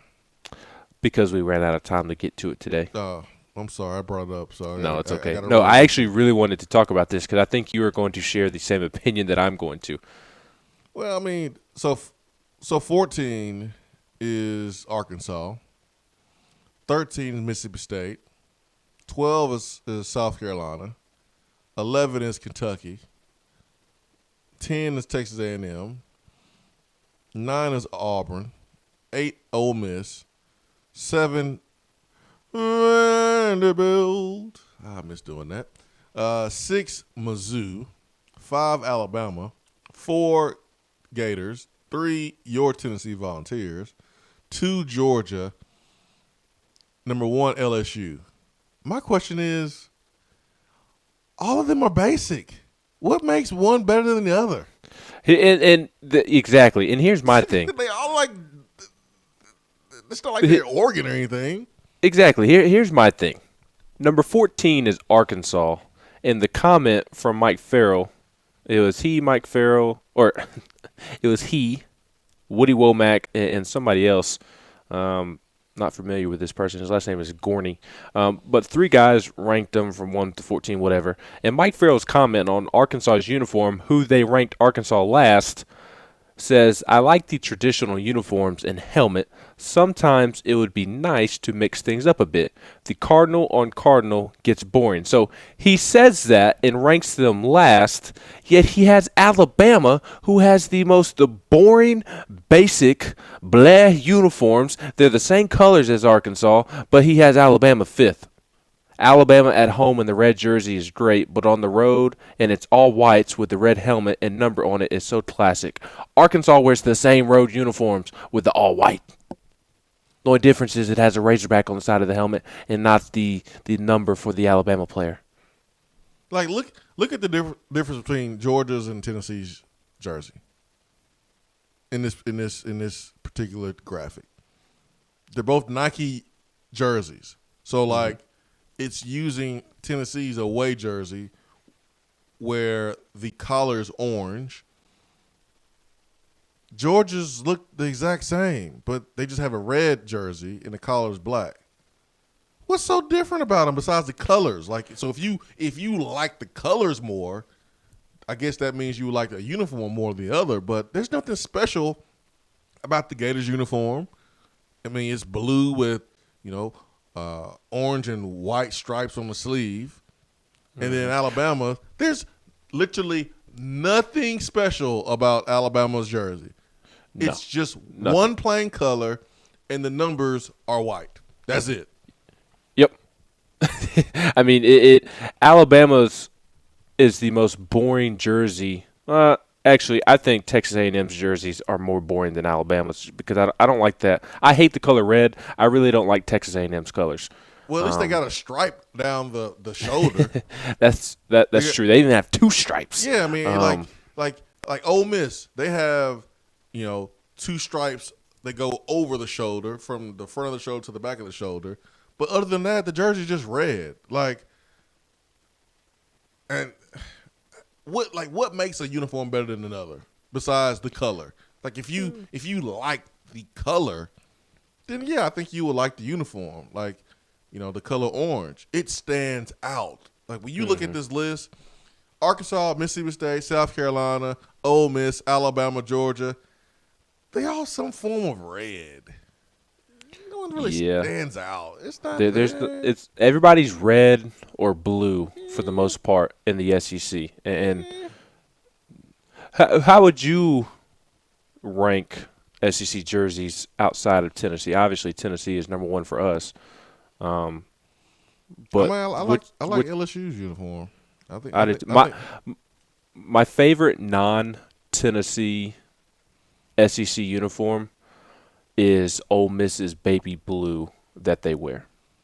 I love the Ole Miss baby blue uniforms that they wear. I think those are very, very cool. I mean, I like Missouri's. I mean, I like when they go with the orange. I mean, not orange with the yellow and the tiger stripe on the side. Like, I mean, that's pretty slick to be. But I like the Missouri's too. For me, it's all about the color and the matching and. Yeah, it's like the color you like. Like Auburn's uniform is basic too. I mean, most of the uniforms in the SEC are basic. I just feel like it's about the color you like. Because it's not that serious. Like there's not much creativity put into these uniforms or like stitching or anything like that. Like Oregon's uniforms, you can say, okay, yeah. Like you can tell a lot of work has been put in. A lot of creativity was used making this uniform. But not with one SEC jersey could I say that with. The smoky gray uniforms. Yeah, I mean, but that's not an SEC uniform right now. I know. They did mention the smoky gray, though, in the description about Tennessee. It says that the orange jerseys work, the white-on-white look works, the smoky gray alternative uniforms work, the helmet is great. There's nothing to complain about. I have to remind myself that it is a pandemic, and so there's just not a lot of sports things to mention and bring up. So I get it. Like I understand. Like I'm not going to ding them for this list because I understand the content is not the easiest to come by right now. But I like talking about these kind of things. Yeah, but again, how do you rank a jersey from 1 to 14? Like seriously, it's like how do you quantify what a jersey looks like? They all look basic. They all look basic, but they do look different in different ways. Helmets and for me, I kind of take all of the jersey options into consideration, not just Alabama's 5. Just the home jersey. Alabama's 5. Well, I think Alabama is the second worst uniform. That's them, not me. Yeah, I think Alabama's the second worst jersey in the SEC. But that's what I'm saying. Like I'm talking about them. I'm talking about them who wrote the list. And during this time of the pandemic, like I'm giving them some grace because content is hard to kind of come by right now. But to have a jersey uniform list in the SEC and have Bama 5 out of 14 teams is silly. They have the most dry uniform that you can think of. It's just dry. So, anyways, Rick Barnes spoke about air ponds. Air ponds. and Rick Barnes is on a different radio station on Friday, and these ads stop popping up. I'm good. I just want the quote. Here we go. I don't know how he can make a decision because the NBA hasn't even made a decision on what they're doing. All this and all that. Right now, this is just me, and I'm just throwing it out there. I can't even see where the NBA can even think about a draft. Man, that's kind of what I was thinking. I mean, I know E. Pons can play the saxophone. I know that. I know he can play some instruments. That was good. But when are we really going to expect a decision from Pons when the NBA is really trying to figure out how they're going to finish their season? I mean, that's really all they have on their plate.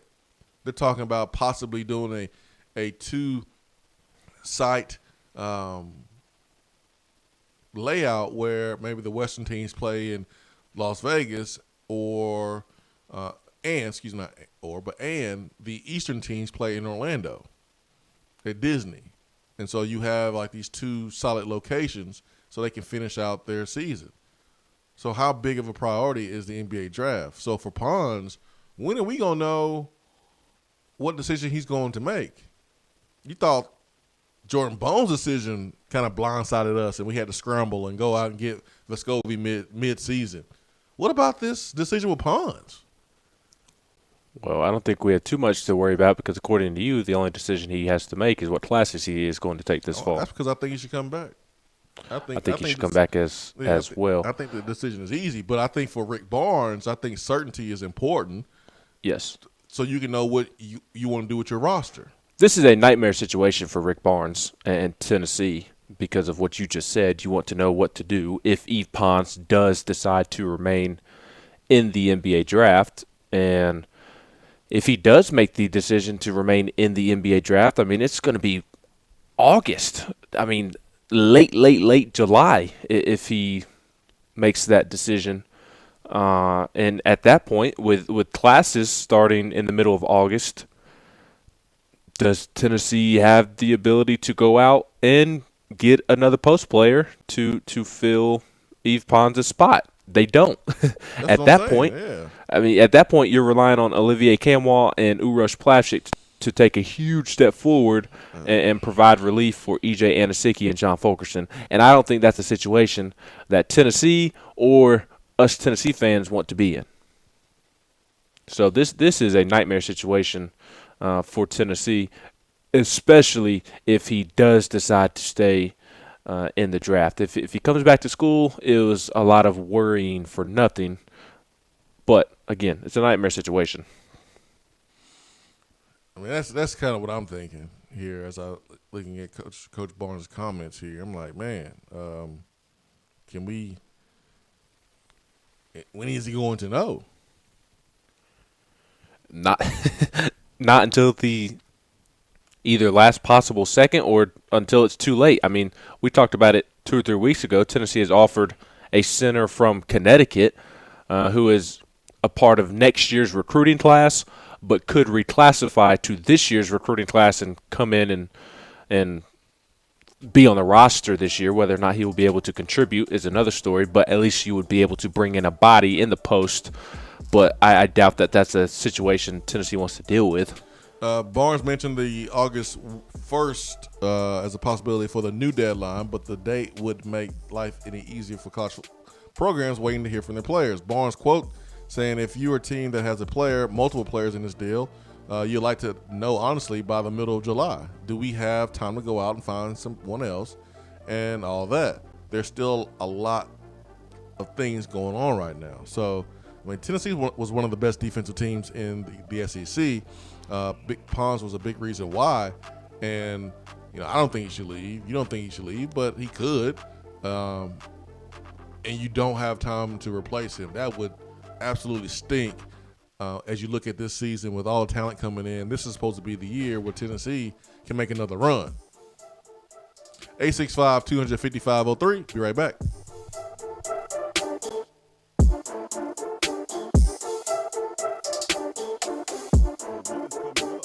Swain event. With smartphones being such an integral part of our daily lives, it is truly an inconvenience when it doesn't work properly. It disrupts the normalcy of our day. When you go into the cell phone store to have it repaired, they just try to upsell you on a new phone. That's why the owner of iDrop, TKL, left those places and opened iDrop. His goal is a happy customer. TKL and the team will listen to what you have going on and work to solve the problem of your broken device in a way that best suit your needs, instead of trying to upsell you on something that you just don't need. They don't just repair phones, they can service your laptop or PC as well as your Mac. Windows 7 support is over, but iDrop can help you transition to Windows 10. They have a 5-star rating on Google with hundreds of positive reviews. Let me say that again. I don't think y'all understand how big this is. They have a 5-star rating on Google. Their customer service really speaks for itself. So if you ever find yourself with a device that isn't performing as it should, give iDrop a call at 865-888-9740 or check them out on Facebook at iDrop of Knoxville. If man made it, they can fix it. When you see the happy face on our truck, you'll be smiling because you'll know that you're in love. At Hiller, we care about your family's comfort all year long. If you get caught without air conditioning this summer, we're offering a free service call with any repair. That's a free service call when we do the work on your HVAC system. Visit happyhiller.com to schedule your appointment today. Call the happy face truck today. Jennifer Morris here with Keller Williams Realty. And guess what's hotter than Tennessee recruiting? That's right, the local real estate market. Things are still moving and shaking, so when you're ready to buy, sell, or invest in real estate, give me a call. Jennifer Morris at 865-257-7897 or email me at jennifermorris865@gmail.com. And go Vols! Do you want a custom themed tumbler or bottle to show off your team spirit every day of the week? Well, look no further than Game Time Sidekicks. Every design has you, the fan, in mind. Their tumblers and bottles are double-walled, vacuum-insulated stainless steel, and their quality is second to none in the market. From stainless steel sippy cups to tumblers and sports bottles, Game Time Sidekicks offers something for the fan of all ages to rep their team with. They have many different logo options, so fans will have something they are proud to carry around all the time. Use promo code SWAIN at checkout to get 20% off of your entire purchase at GameTimeSidekicks.com. They also offer $5 flat rate shipping. Be sure to check out the Game Time Workshop on the website and customize your tumbler to make it one of a kind with things like your nickname, number, or initials. Game Time Sidekicks. Show your colors and carry your team. Craving flavors that don't take hours in the kitchen? Mrs. Grissom's cheese spreads and chicken salads are the perfect go-to. Ready-to-eat meals and snacks found in the meat or dairy section at your local grocery store. Whether you crave the classic Mrs. Grissom's pimento cheese or the gluten-free select varieties like the cranberry pecan chicken salad, enjoy small-town flavor in every bite. Select the best. Select Mrs. Grissom's.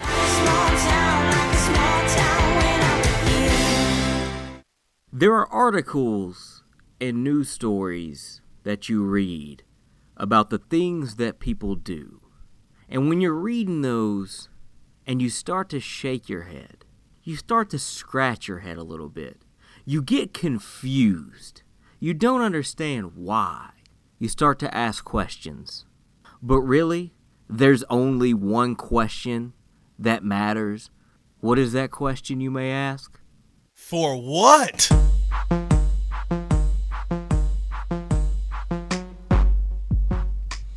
All right, it's time for what here on the show, and I'm gonna start with you, Ben, and I'll go after you finish. But you have it for what? I have it for what? So let's hear it.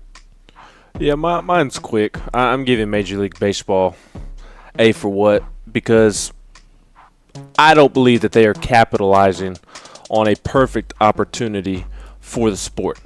We've seen NASCAR come back, and I believe that first race back at Darlington had 6.2 million viewers, and that was a 34% increase on the ratings. It was their most watched non-Daytona 500 race in 2 or 3 years. We saw the match over the weekend with Phil Mickelson, with Tiger Woods, Tom Brady, Peyton Manning, and I mean, just 6.1 million, something along those lines, 5.8. Just a ton of people watched the match, and it was one of the highest rated ever golf events on television. And I mean, it was just Peyton Manning and Tom Brady playing with Tiger Woods and Phil Mickelson in a downpour, and it turned out to be great TV. But we've seen these sports capitalize on no sports being played, and people are starving for sports. So when these smaller sports like NASCAR and golf and UFC and overseas baseball and soccer and what have you, the ratings are through the roof. So instead of capitalizing on this situation in terms of people really wanting sports right now, Major League Baseball, the owners and the players are fighting over money in a global pandemic when over the last couple of seasons, last couple of years, baseball has been knocked for not appealing to the younger generation, for not being able to attract new fans, that fan interest is declining in general. And this is a perfect opportunity to have baseball back on 4th of July weekend with no other sports going on, more than likely, and people sitting around 4th of July weekend and watching baseball because there's no other sports on. And the ratings that it could do, the amount of new fans that it could attract, I mean, it could be endless, but instead the players and the owners are fighting over money in a pandemic. So I'm giving Major League Baseball for what? Yeah, everybody associated with it. Yeah, football's going to come back. Basketball is going to come back. It kind of speaks to the reason why Major League Baseball has continued to lose fans, you know, generation after generation, and just those fans kind of go away. And this is another reason, man. Instant replay was supposed to kind of help with that, with some of the antiquated ways to determine the right calls. This is a bad look for Major League. This is a bad look for baseball. Well, other sports are making it happen. I'm going to Mississippi though for what? Jackson, Mississippi. This one slipped through the cracks. Mississippi Governor Tate Reeves asked people to submit names of high school seniors so he could read them aloud on a webcast. A recognition for teenagers who are missing traditional graduation ceremonies because of the pandemic. On a Facebook Live session Saturday, Reeves started reading the names of graduates from Florence High School, his alma mater. When he came to one, his staff now assumed someone submitted as a prank. Harry Asscrack, the 45-year-old Republican governor, read it, paused briefly, and kept going. The video clip became the butt of jokes on Twitter. Get it? Butt of jokes. And the governor handled it with good humor. The governor tweeted, Harry's submitter has a bright future as a Simpsons writer, also noting that he will be back online reading more graduate names. Maybe even Ben, the pride of the Dover family. Get it? Haha. So, I don't know if I give the governor for what, man. It's just a really, really funny thing that happened. Because, I mean, in that moment, I think most people would have gotten that moment. Like, most people would have said the name. Ben Dover. Harry Asscrack. And I'm pretty sure there's other ones that I won't even try to say on this radio. Did you see the video of him reading and then pausing after he read it? Oh yeah, I did. Like he knew that he was got. He's like, oh, they got me. He had to keep going. This is something Neil and Mafia or Big Orange Mac would do. Absolutely. No, absolutely. Let me hit up the text box today. D. Cody says Ben's favorite color is red sock red. That's fake news. I just said I hate Alabama red, so it's definitely not Red Sox red. Chip Payne says, why is UGA throwing so much shade to Tennessee about a video game? Coach Doug's beat UGA last night, and the UGA official Twitter page was so mad they put up highlights from last year's game. Big mad. Y'all do understand that this is coming from the top of Kirby Smart.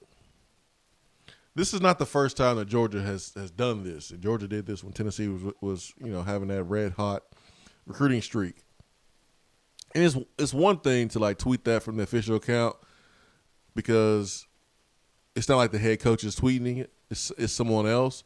So if the head coach didn't like it or thought it was distasteful, we definitely wouldn't have got this tweet from yesterday from Georgia. But I will say this, just to be fair.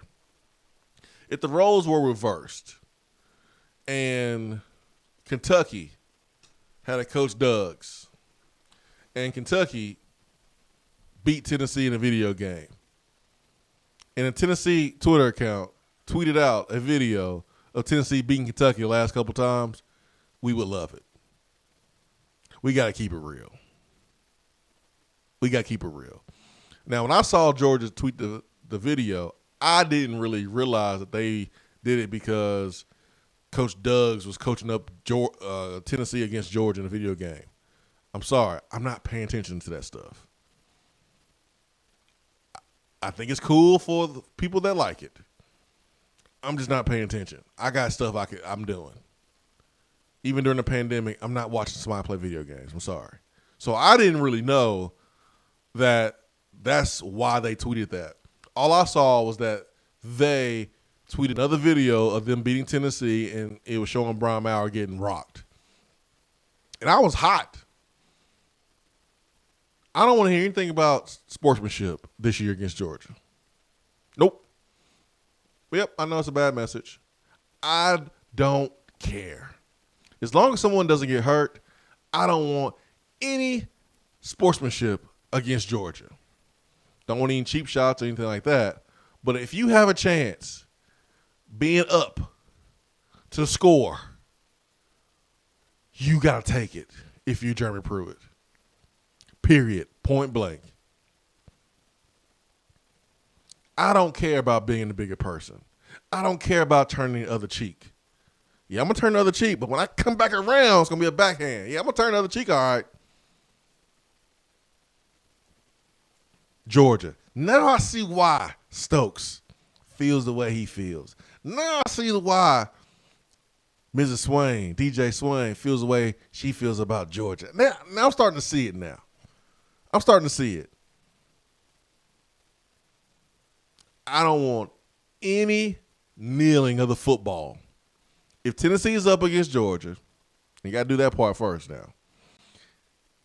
You better not kneel it, Jeremy Pruitt. You better not kneel it. I want a fake kneel, and I want a deep bomb. And Jim Chaney's OC. You know he's going to want to do it anyways. Jim Chaney can't wait to throw the ball on 4th and inches.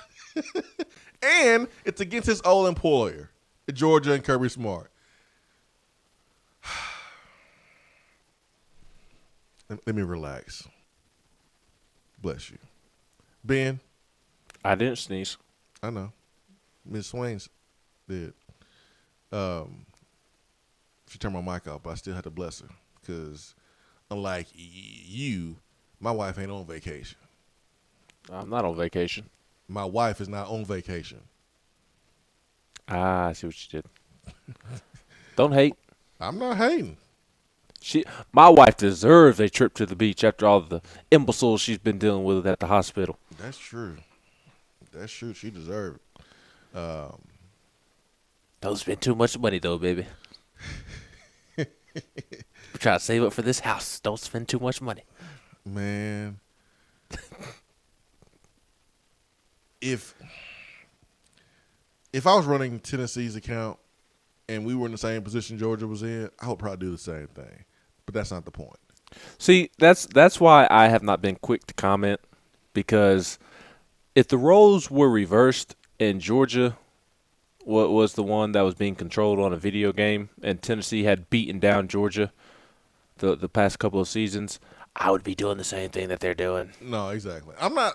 Trust me, I'm not truly upset now that I know the reason why they did it, because, like, come on, it's a video game. Mm-hmm. Let's not get too emotionally involved here. It's not real. It's not real. Okay. Pump the brakes. So yeah, if I'm Georgia in that situation, I would do the same thing. But I just want you to know, Kirby Smart ain't stopping it. It's coming from Kirby Smart, which is pathetic, and shows why he has little man syndrome and can't perform in big moments. But I don't think it's pathetic. He's pathetic. I I will not hear otherwise. I do think he's insecure. He is Captain the same Bold one Coat over there. Yeah, I think he's insecure. I mean, he allowed Jeff Collins at Georgia Tech to ride on him in recruiting. Georgia Tech. Yeah, Georgia Tech. So I do think he's insecure. I do believe that. But this is the SEC. It's competitive. This is kind of what you're supposed to do, talk a little trash, whatever. So, like, again, after I saw that they were responding to a video game tweet with a real life game, I mean, hey, we would do the same thing. Don't get It me made wrong. me mad. It did. To see that tweet, because, and you know what's the worst is when you want to say something, but you can't. I sat there and I stared at that stupid tweet for 3 to 5 minutes, just trying to think of something smart to say. Can't say anything. And I couldn't say anything. I can't say anything. I'm sorry. I'm not going to mention the fact that they haven't won a national championship in an eternity, because Tennessee's quickly approaching that territory too. Yeah, 1980. Yeah. Listen, that's why you have never seen or heard me speak about 1980. After the decade we just had, that is not the angle I'm going to use when I'm trash talking Georgia. Nope. I'm just saying that's just not me. But here's one thing I will say about the Georgias and the Floridas of the world. We saw a Florida coach tweeting things out. Listen, if Brian Niedermeyer did that to another program, we would love it. Okay, so I kind of put myself in other people's shoes before I make judgments. But this is one thing I can guarantee: this is going to motivate our guys. It better motivate our guys. How do you think Michael Jordan would handle this? He would be in the gym right now. Exactly. That's how I want our coaches and our players to handle this. The exact same way Michael Jordan would. As little as it is, as stupid of a video game as it is, treat it like it's real life. Treat it like it's the ultimate sign of disrespect. I may or may not text the coach last night and said, hold on, I'll tell you exactly what I said. I said, if you have a chance to hang 50 on Georgia, please take it. That's what I said. Period. Enough being nice.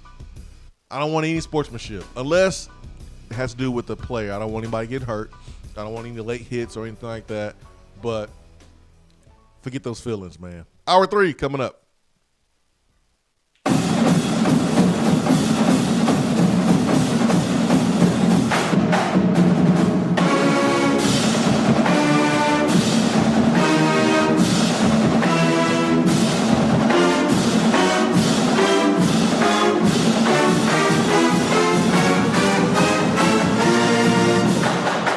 Hour 3 of the Swain event is brought to you by the Low T Center and lowtcenter.com. Do you know your numbers? Feel like you again. Let us help.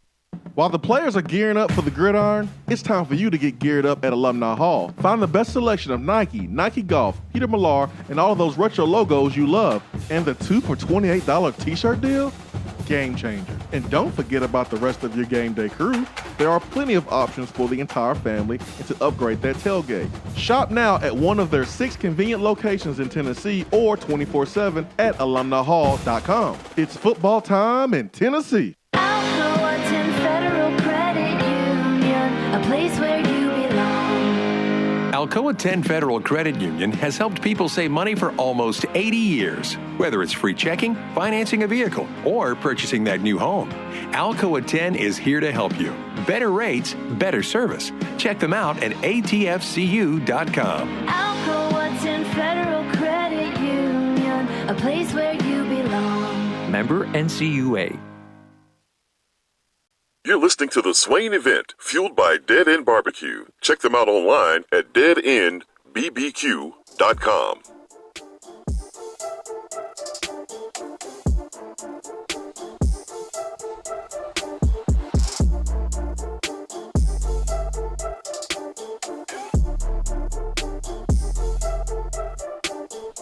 Let me hit up the text box this morning. Then we're gonna head over there and check out the Facebook Live comments.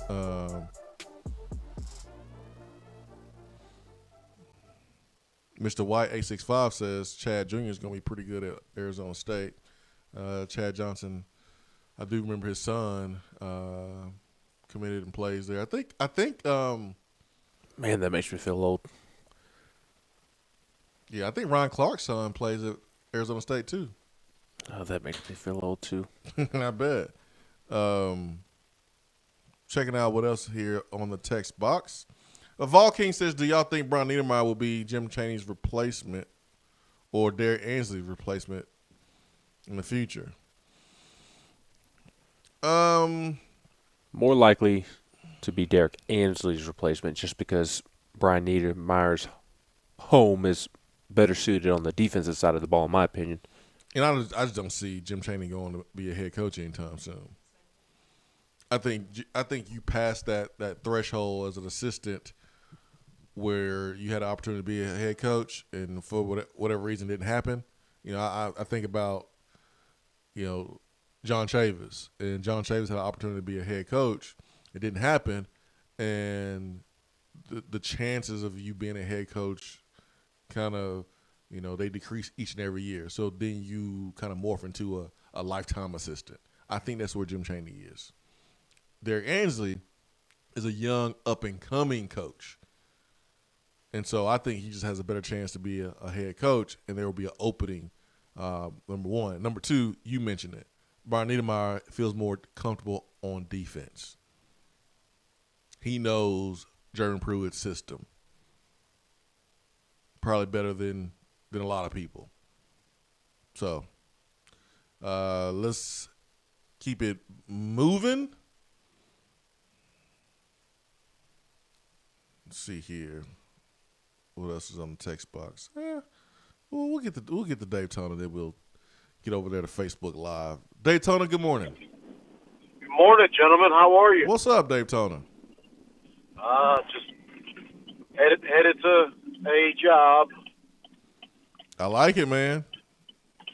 Yeah, I got a new restaurant opening up, so Good. I'm gonna go get it clean. But yeah, just I've been having issues. That's why you guys haven't heard from me. I can't get you on Facebook, and I keep dropping you when I'm on the Swain event page. So I don't know if I'm doing something wrong or whatever, but just want to let you guys know I'm trying to listen when I can pick it up, and otherwise I am just out here trying to keep my head above water.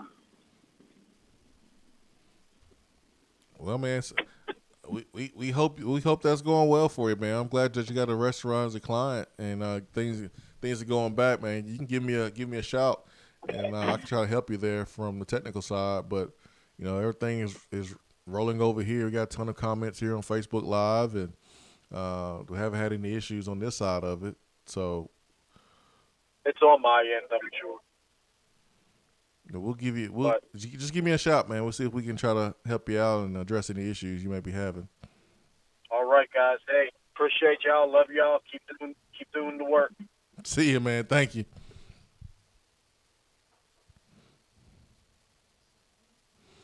Facebook Live. Good morning, Vol Nation from Terry. David, good morning.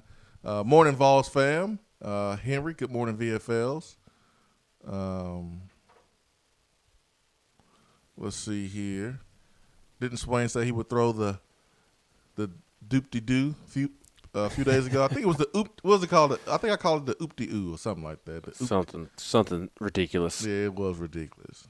That should be a name of a pitch, though. I think it'd be funny.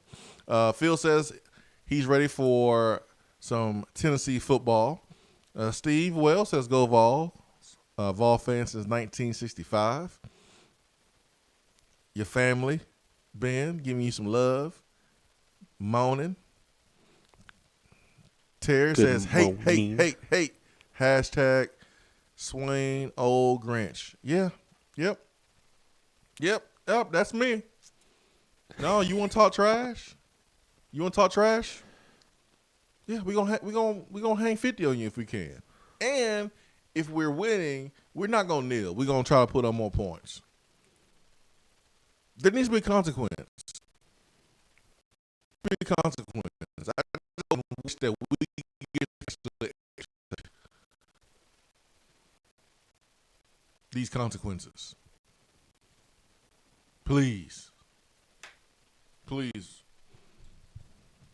help out Pat with his technology. We'll help him out. We got you, Pat. Pat struggling. Whatever, man. 865-503 to Steve. Steve, good morning. Hello. Hey, morning. It's Gene. How about that, Gene? That's all right. How y'all doing this morning? Wonderful, man. Pretty good. Good. You guys took the hide road against knuckle dragons and love opponents, but no high road. I'm done with the high road. I want a touchdown in the waning second football game. If I see it up, I don't want. I'll be the bigger person. A score. I'm tired of being a bigger person. I want to score. I want to run their faces. That's tired right now. You're talking about Trey Smith. Yes. We talked about once before. I share the same condition that he does as far as the blood clots. 7 times to be exact. I don't expect everyone else to not leave their house, but I know for myself, because I'm high with those blood clots. Yeah. If I'm obese, puts me in a higher risk category. The blood affects African Americans more than it does non-African Americans. Mm-hmm. That I've thought about this often. You know, even if we have a season, you may be having it without him, just because of such a high risk category, even more so than he was before. Yeah, that's the first person I thought about when, we start thinking about Tennessee football coming back. I think about him. The problem with COVID is they put you on isolation, and in isolation you can't get the test that you normally would get for these blood clots. They normally do like a CT, pulmonary angiogram. They can't do that because you can't be put in that room. And the test that they would use other than that is called a ventilation perfusion scan. They can't do that either. So all they can do is do tests that they can do in the rooms, like for DVTs, in the legs, to try to find out if you've got, a source of those blood clots. So it's a catch-22. Pretty much, if you've got this condition, you can't catch COVID, or you really don't have a good shot. Yeah, that's the thing. That's the thing that I think people don't realize. Everyone. I won't say everyone, but I've seen so many people that have been so judgmental about other people taking precautions. It's like, why does it bother you so much that someone else is deciding to take it more seriously than you? And I don't care if you wear a mask. I Yeah. don't, but I'm going to have one on. Exactly. Like, that's kind of how I feel. Like, hey, if you don't want to wear one, cool, whatever. But I will wear one until I feel comfortable enough not to. And so I'm not bothering you. I'm not affecting you. So that's the thing that kind of bothers me about this time right now is there's so many people judgmental about folks who are taking it more seriously than maybe some others. And I think when you look at our football team, and you have to understand kind of the makeup. We have someone that is like literally has his life on the line trying to play the game that he loves. Yeah, well, And just going into a crowd. yeah, so I would be curious to kind of know how they approach playing football and how they handle Trey Smith this season. Yeah. I appreciate you sharing that. Thank you so much. Y'all have a great day. Thank you, man. Thanks for sharing that perspective. Wow.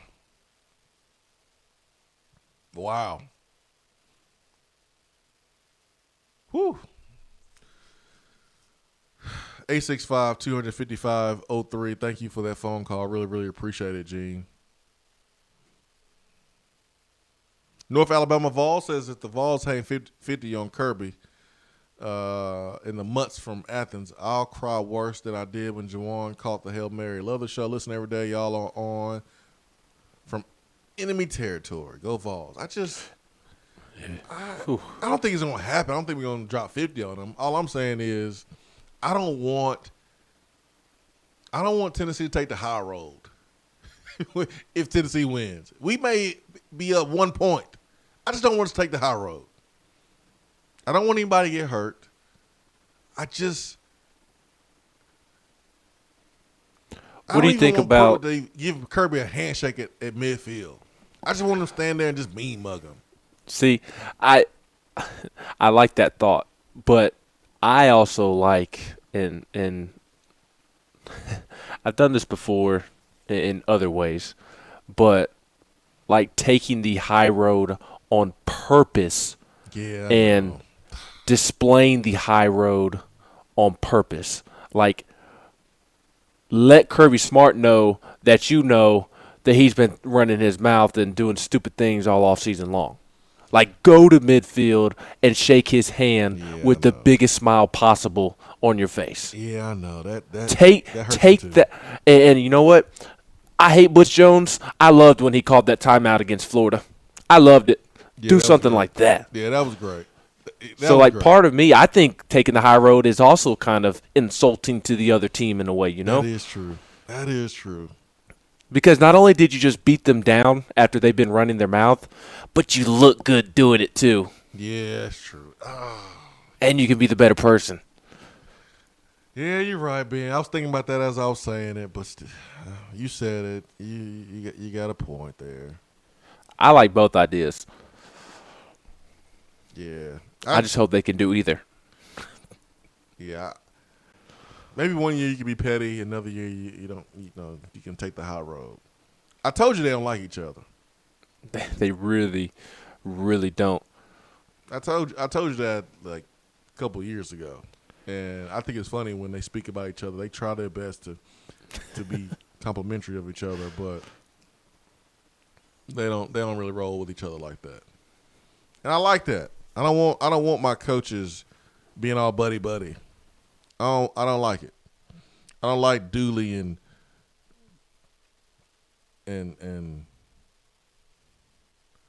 Nick Saban going on a vacation together. That's what I don't like. Let's get to DR Vol on the Swain Event Hotline. DR Vol, good morning. Good morning, guys. I'm with you, Swain. I mean, Coach Brewer did say it'd be the decade of the Vols, not decade of sportsmanship. So anytime you can run it up, go for two, do whatever. Like I said, remember the Titans. Leave no doubt. That's right. So, but we were talking about what Georgia tweeted. Don't we kind of do that, or we've done that in the past? Not our account, but our fans. Like when Vanderbilt's beat us, well, we've still beaten you 70% of the time, that kind of thing. Which with that, it's worse because that's real life, not a video game. Yeah, man, that's why I had to kind of pump the brakes and not feed into a double standard. I mean, we would not be hypocrites because we would do the same thing. Yeah.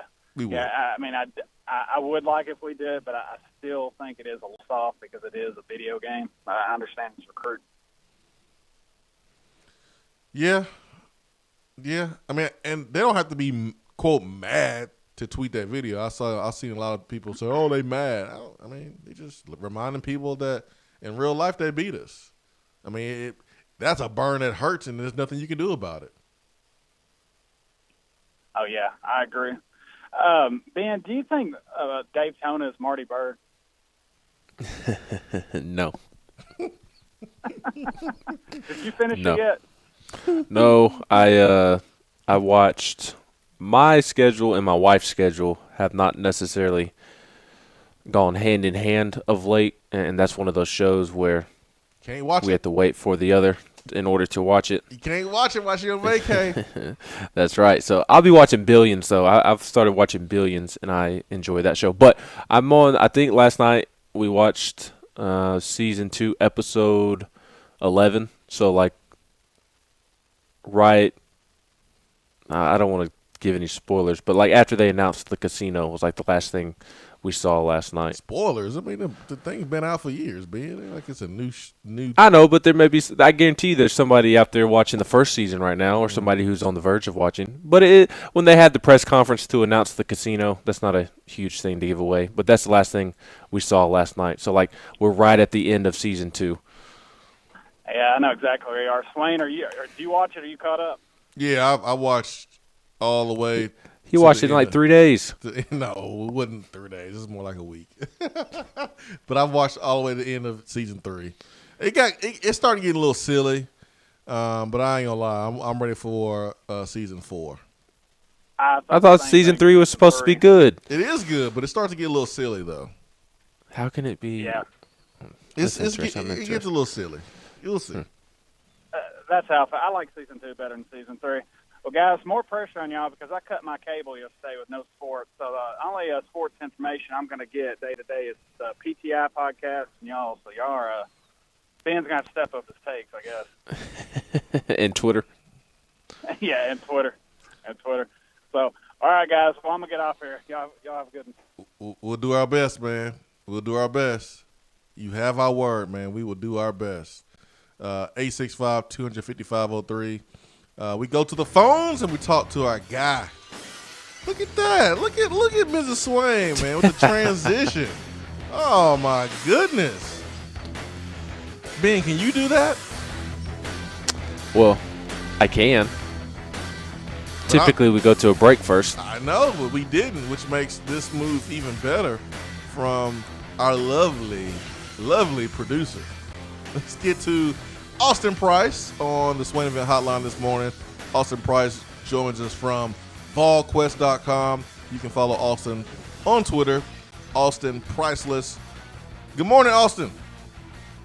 What's going on, Jason Swain? What's up, man? Are you A whole lot of nothing. It's a slower week. Well, I heard there's a party over at Ben McKee's house. And you are invited. His wife is out of town, and I think there's a party. So you bringing a kegger? No, I'm not. Oh, but well, we can go over there and get into mischievous mischief. I'll pass. You know what we're gonna do, Austin? We're gonna talk about recruiting. Ooh, we're gonna sit in the room and just talk about recruiting. Yeah. Somebody can stand in the dining room. Somebody can stand in the kitchen. Somebody can stand in the living room, and we'll have a conversation about recruiting. Let's do that right now. How about that, guys? Trinity Bell committed to Tennessee on Friday, and Austin, what position do you see him playing, man? He's a guy that, you know, some sites have him as a defensive end, some sites have him as a tight end, but where do you see him playing at the next level? Well, I think Trinity's going to get his start at tight end, but at 6'7", 260 pounds, coming out of what is his junior year of high school, common sense to me tells you that, you know, he likely ends up growing out of that body, out of that frame. I mean, Jason, how did your body change when you got, you know, and really the nutritionist part, while it was there, it was not nearly as prevalent as it is today. But when you got into a weight room and into a nutrition program, how did your body change? I mean, it just naturally changes. Yeah. Whether it be just toning up or getting physically bigger. So I think that, for Trinity, if his body gets physically bigger, to me that's going to grow right out of a tight end. But I mean, like, they're going to give him every shot to play tight end when he gets here, and we'll see where it goes from there.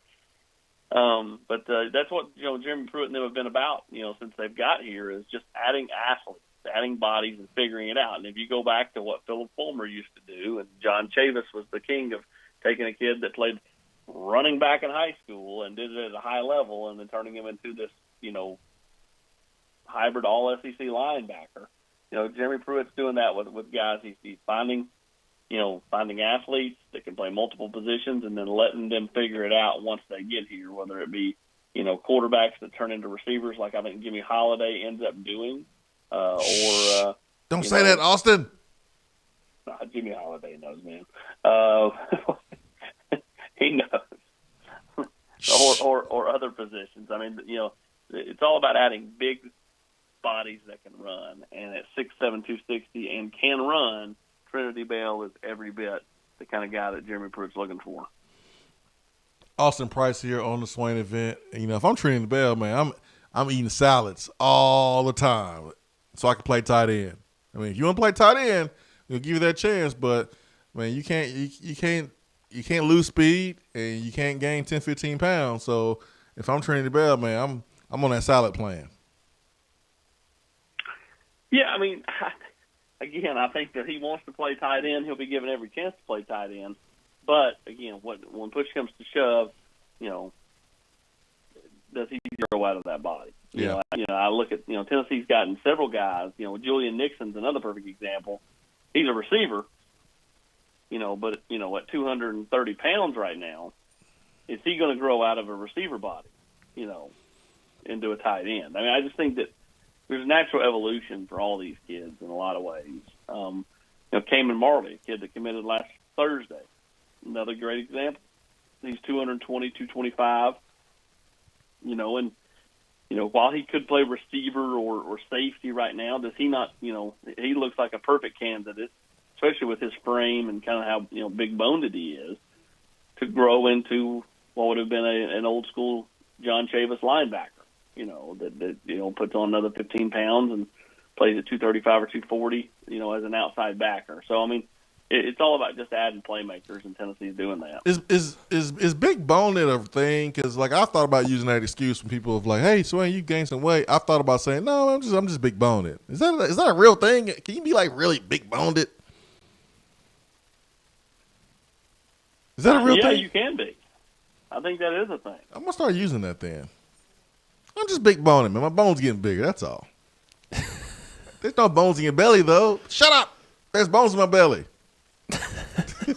All right, Ben. Sorry.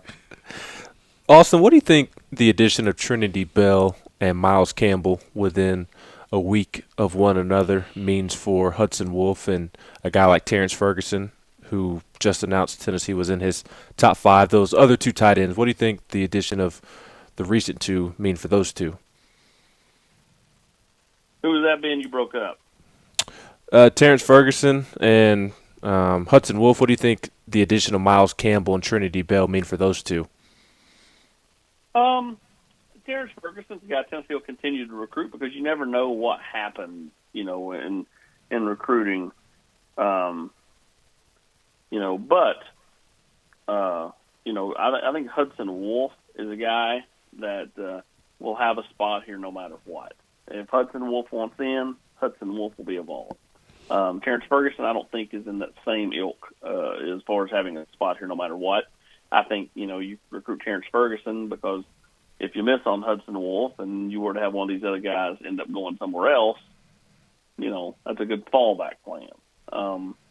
So that's kind of where I am on both those kids. I think Hudson Wolf has got a spot here, whenever he decides to pull the trigger if it's Tennessee.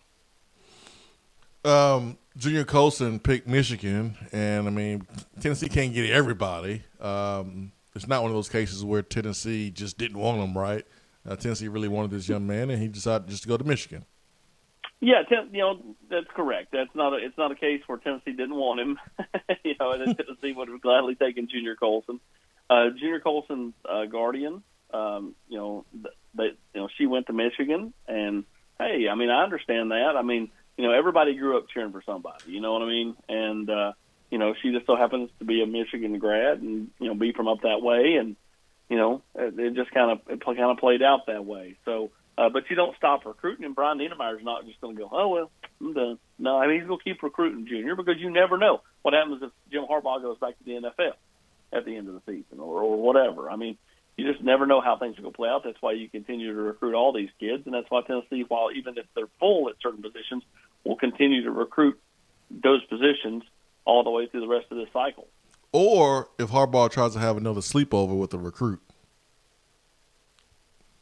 and it gets awkward, and then he decides, you know what, I would rather go to Tennessee. That can happen too, right, Austin?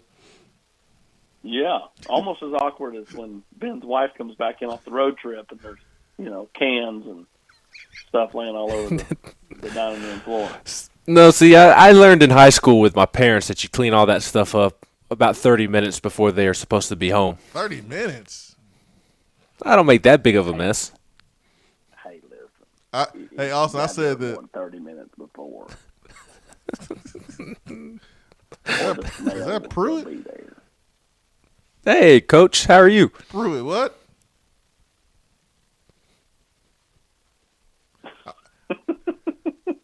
Hey, Austin, Cayman Marley, literally less than an hour from Chapel Hill, 45 miles to be exact from his hometown there in Rampshire, North Carolina. I wonder how many stoplights they have there, but North Carolina fans were like, "Oh no, he didn't have the grades, and Carolina didn't want him." Austin, what's the truth there surrounding Cayman Marley from the North Carolina side? North Carolina wanted Cayman Marley. Cayman Marley's grades are just fine. Per multiple coaches that I've spoke with at that high school. And, this is a bit of sour grapes on their part. But, hey, listen, every school has that kid or two in the recruiting class where they want them until the kid goes somewhere else, and then they didn't want them anywhere. And that's guilty of every school. Yeah. It just, it is what it is. And, hey, credit Jay Graham. He's been on this kid for 2.5 years, dating back to his early arrival at Texas A&M a few years ago. So I mean, wow.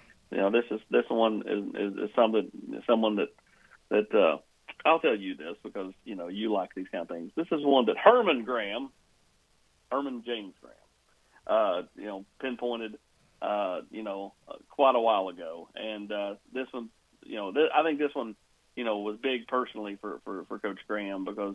He and Cayman have developed quite a good relationship. And again, Cayman needed to come see Knoxville. Well, what happens? We're in the middle of a pandemic. So campus is closed as far as buildings, but campus is not closed as far as roads. So a couple of his teammates, a couple of his coaches, they got in the car, they drove over here. It was about 3 weeks ago Friday. And, they toured campus, and Tennessee would drop pins. They'd drop a pin at the torch, and, Cayman would go to the torch, and he'd FaceTime with Chris Walker. They'd drop a pin at the academic building. They'd drive to the academic building. They'd stand out on the curb, which, I mean, again, is not ideal, but it's making the best of a bad situation. Yeah. And they were able to FaceTime with the academic people. So Tennessee never saw Cayman Marley that day personally, but they were able to see him through FaceTime, which is no different than, if Jimmy Brumbaugh wanted to drive around campus himself and go, hey, here's the torch on FaceTime with a recruit. There's no difference. So it just so happened that Cayman and, his coaches and teammates wanted to drive over here themselves and, spend money out of their own pockets and, just come get a feel for it for Cayman's sake. Because, who knows when he would get a chance to do that. And, again, that's smart on their part, as a high school kid and the high school coaches, and then Tennessee did a nice job there. Did you drop a pin for that interview you did with Cayman Marley? I did. I dropped a pin right there at the lot 30A is what you would call that area. It's funny, And, Austin. I mean, but I could actually see him in person.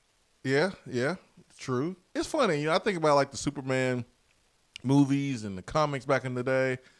It's just weird, man. Clark Kent was always around minutes before Superman showed up. And I think about you, Austin. You're always around when these commits want to talk to somebody, man. You just there. It's amazing, man. You kind of like Superman of recruiting, Austin. Except for I'm not Superman, and I was always more of a Batman guy, Swain. But even then, I'm in no way comparing myself to a superhero. I will go with more. I'm more like an Alfred. I take care of what needs to be taken care of. I got you, man. I got you, Ben. Austin, Leonard Taylor, the big-time defensive tackle from Miami, listed Tennessee in his top 5 recently. Does Tennessee have a legitimate chance there? They do. As far as I think they're down the list a bit. But I mean, Tennessee's kind of climbed into that one. And again, credit Brian Niedermeyer. Niedermeyer, I think, is quietly having a really good recruiting cycle. Now, has he landed as many guys as some of the other coaches on the staff to this point? No. But I think when it's all said and done, he could end up having a huge impact on this class, much like he did 2 years ago. And, he's kind of, lurking in the shadows with several key players, whether it be Smile Munden or Leonard Taylor. He's done a really, really good job in this recruiting cycle. And, the thing about Coach Niedermeyer is normally the kids he has are ones that don't do anything for a while, and so it's more of a slow build to try to land a Henry or a Darnell, or a Quavaris Crouch. All three of those guys committed in either December or January, or early February, 2 years ago. So I think it'll be much like the case this year. If Tennessee's going to land any of these guys, there will be a slow build to do so. Austin, I'm surprised. I want to know if you are surprised that Coach Pruitt's kind of green lit this whole Coach Doug's barstool thing that's been going on for the last week. Coach Pruitt had no idea what Coach Doug's was. What is that? Who is that? As I discussed in the War Room on Friday, there were current players, there were recruits, and there were players' moms that all reached out wondering if something had happened to Coach Pruitt because, again, I had no idea what Coach Doug's was. Now, it didn't take me long. I knew, okay, this is a made-up deal, but I didn't know how did it come about, what is this? Then I had to do some research. But there were current players and recruits that reached out to Tennessee staff, including Coach Pruitt, and made sure he had not been let go and was no longer going to be Tennessee's coach because some people just weren't following this. If you're following it, you're all into it. You know that Tennessee's playing Auburn tonight, on Twitch. But if you're not following it, and all of a sudden you're looking up and you're seeing a picture of this guy wearing a hat with Phil Fulmer holding a jersey, you're like, what happened? Coach Pruitt's been a very good sport about it, though. I mean, he's gotten on board with it once they explained it to him, but he had no idea. But when it all went down, he had no idea. But then has since then really got on board with playing along. I think about Coach Fulmer and I think about Pruitt. This is the last thing I would expect these guys to be okay with, to be honest. Well, again, I think that, that's the evolution of Jeremy Pruitt, of understanding, hey, I don't have to be the Little Caesars guy out there on the corner twirling the sign, but we can have those properties in our program. So it's kind of like, Butch Jones, he was out there with the sign, and he was always, twirling that sign at all moments. Jeremy Pruitt, that's not Jeremy Pruitt, but I think Jeremy Pruitt's learned to realize, hey, we have to really sell our program. This is just another way of selling it without compromising who Jeremy Pruitt personally is. So I mean, a lot of this is this Coach Doug stuff, credit Brian Niedermeyer. I mean, he's done a really good job of selling it. Again, I do find it funny that, every night, these teams that Tennessee fake beats on this game get mad, and, of course, they tweet out, we'll take the real victory. Now, eventually, one would assume Coach Doug's just going to lose one. Does that school go, well, just like in real life? I mean, you can't have it both ways. I mean, they love to, take their jabs. I do think it's hilarious that all these schools have gotten so bent out of shape about, this fake game, that they're tweeting highlights. Here's the highlights from our big win over Tennessee in 2019. I don't want Pruitt kneeling the ball if Tennessee is up against any of these teams. I want Tennessee to go score. Are you talking about in real life, Jason? In real life.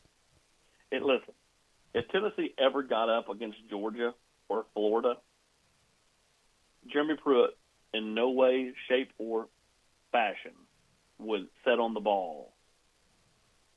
He would put the pedal down. Now, again, every game has its different nuances. Yes. I'm not talking about if Tennessee gets the ball back with 1:45 and they're up 3 against Florida. They're not trying to score. They're trying to get to triple zeros. Correct. But if Tennessee is up by 10 in the third quarter, they're not going to sit on the ball trying to stay up 10 or just hold on to win. Tennessee's going to try to add to that lead against either one of those teams. What about up 2 scores with 90 seconds? I think Tennessee would tack on another. That's what I'm talking about, Austin. That's what I'm talking about, man. That's what I want to see. Enough is enough. Everybody want to post these highlights? Okay, we're gonna create a new highlight for you. That's what I want. That's what I'm talking about.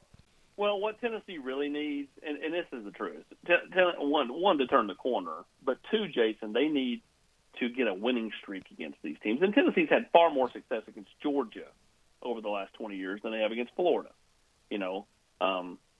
I mean, it's just the way it is. I mean, Tennessee's not had a ton of success against Florida. You go back to right when you came on the scene, and Tennessee, had a pretty remarkable run there where they won in 98, could have won in 99, could have won in 2000, won in 01, had the game in 02, which was ugly, but then won in 03 and 04. So Tennessee won 4 times in 7 years, and could have had a chance to win. Butch Jones should have beaten Florida multiple times. Yep.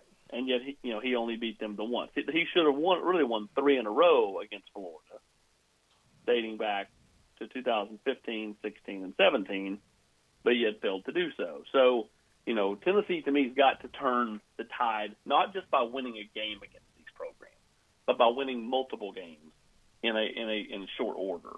That's how ultimately Tennessee gets its spot back. Otherwise, winning a game here and there, just makes for a nice memory, and that's about it. Oh man, Austin, any more commitments, man? I feel like it's been slow this week. Well, it has. I mean, they're sitting at 24, Jason. So I don't care. They only signed 20. Put up more steam. Put up more steem. Well, you're much like me. Listen, we're going to have to find ways for the month of June to fill content. So, let's get us to July, and then at that point, Tennessee will have a 6-week training camp that'll start mid to late July, and it gets way better at that point as we work towards what everybody hopes will be a 2020 college football. We need a decommitment and then the same person to commit again. That's what we need. Like, what if one of the early guys decided, man, I ain't getting no pub anymore. I'm gonna decommit and then recommit. Yeah, we need that, man. Let's do that. I forgot to ask you this, Austin. We'll let you get out of here with this. June 8th, and Coach Fulmer had some comments that suggest that he's pretty excited about the start of, workouts. And not too long ago, this narrative was out there that Coach Fulmer was a lone voice to be against the June 1st return. Just It's just kind of weird, man. Hey, what's the only school that's not got anything in place, Jason? Kentucky. Oh, it's Kentucky. My bad. Of course, it's Kentucky. Yeah, like it's Kentucky. So they don't look too good. And I know, like, the University of Kentucky didn't necessarily put out that report, but just saying. Matt Jones. There was there was a publication from Kentucky that put that report out about Coach Former, and it just doesn't look great that Kentucky now is the only school that has not put anything in place. But Coach Former is one of the first ADs that were like, yeah, can't wait to bring on these student athletes here June the 8th. Just thought that was funny. Austin. Again. Sorry, go Fake ahead. news. Oh. Austin, anything going on there at VolQuest that we should know about? Just continued recruiting coverage. We'll coming up today. We've got our look back at the Kentucky game of the 2019 season as our 2019 Rocky Top Rewind podcast rolls on. If we went back on Monday, we had our podcast looking back at 2005 LSU. Next Monday, we will have our Rocky Top Rewind podcast looking at Great Ball victories, looking back at 2006 Cal, where we'll be joined by the illustrious Jason Maurice Swain. I don't even know if that's your middle name, but it's fun to add your middle name in there at some point. So It's Curtis. Jason Curtis Swain. We'll be added by Curtis Swain. Curtis, like 50 Cent. Call me 1 cent, because that's my jersey number. You. All right, AP. Which is currently what your value is right now. Hey, maybe. Maybe you're right. All right, Austin, you out of here, man. You can't diss the host. That's not against the rules. Yeah, give your wife a raise, man. She played my intro music right in the middle of the segment. I think she deserves it. Well, I think she deserves a shopping spree with where you watch the kids and she shops unattended. Another one? Nah. Nah, she good. Hey, I'm just trying to take us to the top of the hour and, keep this thing going. Let's go, Austin. You ain't doing nothing. Do you have any recruiting nuggets from? Do you have any recruiting nuggets from Coach Doug's? Let me tell you whose game I think Coach Doug's really would like. Or do I need to ask Andy for those nuggets? Even though he's an offensive mastermind, I think he would really like Peyton Page out of Dudley over in the Greensboro, North Carolina area. So Coach Doug's likes Peyton Page? I think Coach Doug's would like Peyton Page, yes. just want to make sure, man. What about Javari Ritzy? I think he'd love Javari Ritzy, but if that one ends on the 12th like everybody thinks it does, it just seems like it's going to be North Carolina. You think Coach Doug would have been able to land Jay Hardy? No. Because, or Junior Colson? No, I mean, Junior's guardian, and the people that are being mean to that lady, because, we all came from somewhere, man. It is what it is. That one, you don't win them all. It's not a big, it's okay, but, as far as Jay Hardy, I don't think Doug's could have won that old Jay Hardy. Oh, man. All right, I'm getting you out of here, Austin, man. You have a good day. All right, Jason, you too, buddy. All right, see you. See you, Coach Pruitt. Who had no idea about Coach Doug's. Had recruits calling, wondering what happened to Coach Pruitt. You get phone calls from mamas. Oh my gosh, that's so funny, but it's not funny because it could have been a disaster. Oh my gosh. Austin Price's Time is brought to you by Jennifer Morris, Keller Williams Realty. Her telephone number is 865-257-7897. If you are looking to buy, sell, or invest in real estate, call Jennifer Morris. Again, Keller Williams Realty, 865-257-7897. Hour 3 is powered by Low T Center and lowtcenter.com, reinventing men's healthcare. Be right back. Hour 3 of the Swain event is brought to you by the Low T Center and lowtcenter.com. Do you know your numbers? Feel like you again. Let us help. Voted Best Barbecue in City View Magazine and a top 100 barbecue restaurant in the country, Dead End is a no-brainer when you are craving the smoky flavor of quality Q. Dead End makes it easy to enjoy their fantastic menu with online ordering and local delivery with Valet Gourmet. That's right, you can have Dead End brought to you. Can't think of the spread for your next event? Get Dead End to cater it. Check them out online, deadendbbq.com. Dead End Barbecue. The search is over. Do you want a custom themed tumbler or bottle to show off your team spirit every day of the week? Then look no further than Game Time Sidekicks.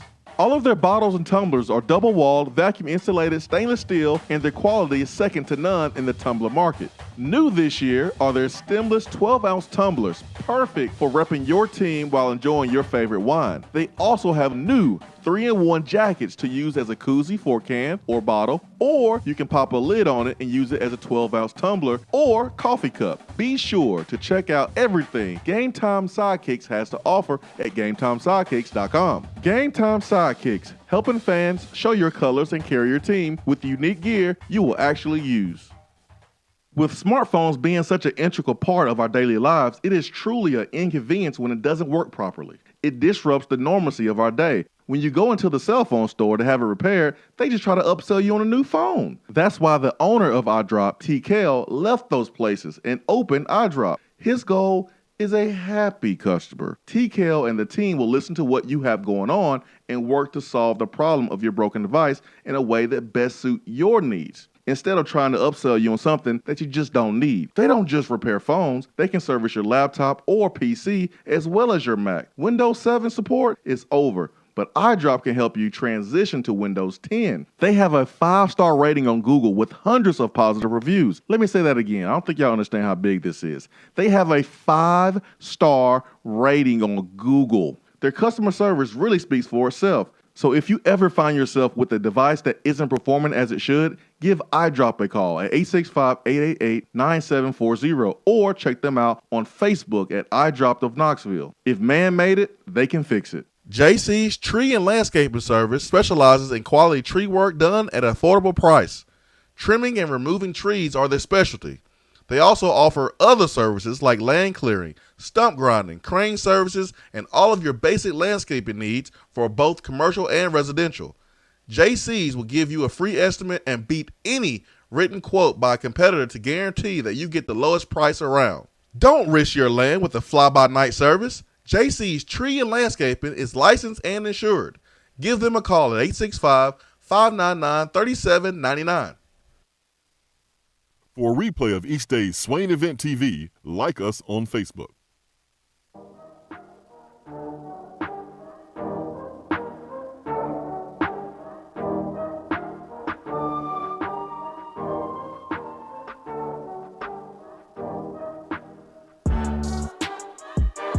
DR Ball on the text box says the thought of Pruitt not knowing Coach Doug's is so on brand for him. DR Ball says, sounds like Swain wanted to be like Penny Hardaway. I knew that was happening. As soon as I said Curtis like 50 Cent, but I'll be like 1 cent because my number, I knew. And I thought Ben was going to bring it up about Penny Hardaway. It was DR We know Ball. you have love for Penny. No need to bring it up.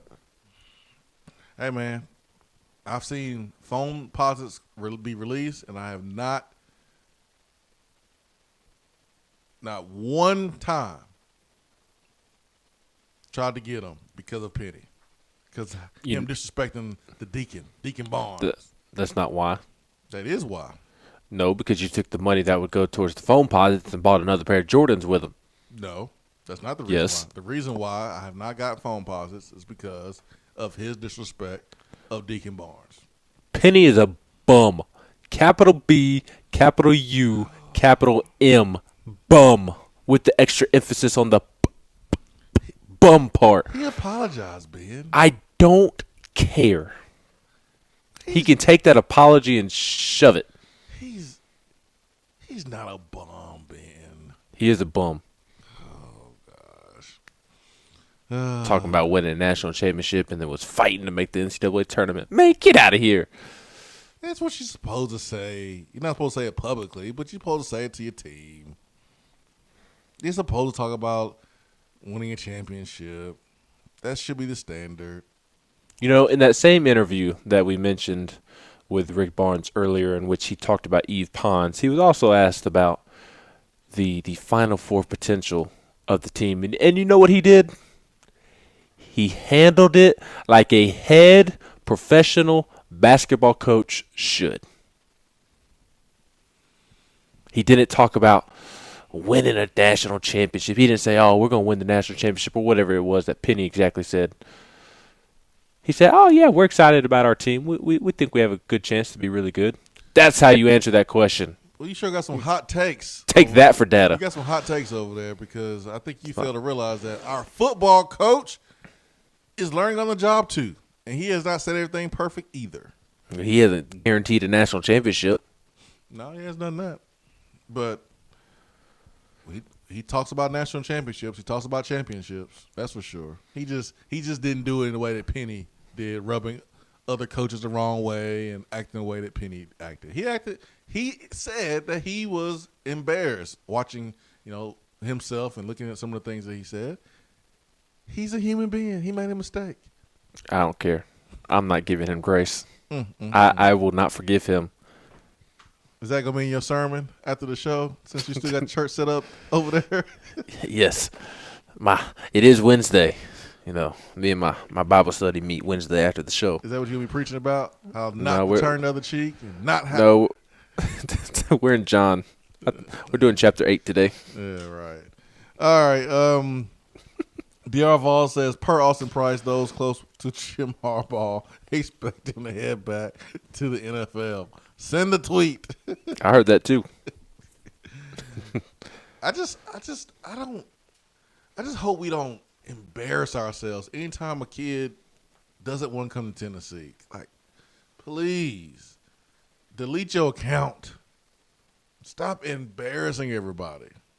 Is all I'm saying. Just let a kid not come here if they don't want to come here. Don't be bothering parents. Don't be bothering the kid. Like, God, you're embarrassing us all when you do that. I'm just sad that I'm going to have to go to Andy for my recruiting nuggets from Coach Doug's and not Austin Price. Why are you sad about it? Because Austin Price, you would think he would be the one that would have the recruiting nuggets on Coach Doug's. He just gave us some. He said something about Peyton Page. He said something about Peyton Page. Coach Doug's, Austin's all over it. I think that's great, though, man. Current players were like, yo, what? Coach Prue, you okay? You good? Yeah, Mom was calling him. Oh, that first conversation that Pruitt probably had with whoever, runs the social media account, I wonder if that was a rosy conversation or not. Like Pruitt called, was like, what the heck is going on? Then he was kind of talked off the ledge a little bit. Like, yeah, no, this is what's going on. And, yeah, whoa, this is before you swing on me. This is before you choke me like Bart Simpson and Homer. This is why I can help. This is why I can help. Wait. And Pruitt's like, oh, okay, all right, continue. Like, I want to know Pruitt's first reaction after getting those phone calls, because I bet he wasn't like cool with it at first. Because you know how fragile recruiting is. Mm-hmm. Now you got to spend time smoothing over a potential issue or putting water on a potential fire. Like, I wouldn't be happy about that if I was a coach. Oh, man, that's hilarious. That's hilarious. Oh, man. This is great. I love this whole Coach Doug's thing, man. It's out here catfishing people. Big game against Auburn tonight. Oh, man. You watching? No, I ain't watching. I ain't got time to watch somebody play video games. Oh, you don't have time now that wifey's out of town. You got time to party. Oh, you don't got time to watch a video game today, but you had plenty of time the other days. Today, I watched. You got other things to do. The only time I have watched him is the 5 minutes in which Big Cat was deciding on whether or not he wanted to go to Georgia or Tennessee. It's the only time I've watched. And I think I watched a couple of minutes of the very first game, and then I was like, okay, this is boring. Let me get off of here. Mm-hmm. But you don't even have 5 minutes today for that, huh? No, today is a big day for me in my life, Swaino. Wow. You really just said that. I did. Well, You'll see why. You'll see why tomorrow. Tomorrow. Mm-hmm. Big day for old Ben. You'll see why tomorrow. Oh, man. Is it a boy or a girl? I can neither confirm nor deny. Ben Jr. No, Savannah won't let me name him Ben Jr. She doesn't like a junior, and I want to name him Trout because I think that'd be a great baseball name. She's not a fan of that one either. Are you Trout McKee. Are you confirming Isn't that you a got great kid on the baseball way? name? No, I do not have a kid on the way. I can assure you of that. About to say, boy, that quarantine time. 865-255-03. Let me get to the text box this morning. Somebody was bored. Let's see what else is here on Facebook. Thank you, Larry Bohannon. Great show today. Thank you. Appreciate you. Trying to make sure I didn't forget anyone this morning. Oh, TK says, if you could have one more recruit left on the board, who would it be? And if you can flip one guy on or before signing day, who would it be? The biggest need for this football team is what I would go with.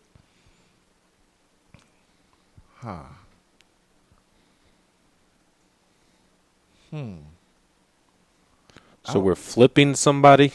Yeah, flipping someone, or if we can have one recruit left on the board, who would it be? JT Daniels. I mean, technically, he is a recruit. And he is on the board. And I'm so glad he ain't putting out those edits. My top 5. You are a transfer. Sit down somewhere. I'll go Smile Munden, the linebacker from Georgia. I want to say Amarius Mims, but Tennessee has Wanye and Darnell, and so I'd like to fill another need. Yeah, I would go with a player in the trenches, man. So, yeah. I'll probably go defensive line.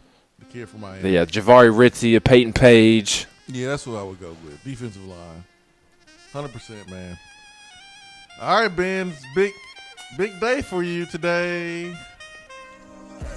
So, enjoy your day today. It is. I'll see you tomorrow. Yeah, man. We got some leftover baby clothes over here. They girl clothes, but they clothes. If you need them, just let us know. We'll send them over.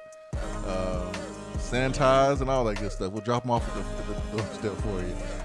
For Ben McKee and Jason Swain, Swain Event fueled by Dead End Barbecue. Peace and love. We are out. Hour 3 of the Swain event is brought to you by the Low T Center and lowtcenter.com.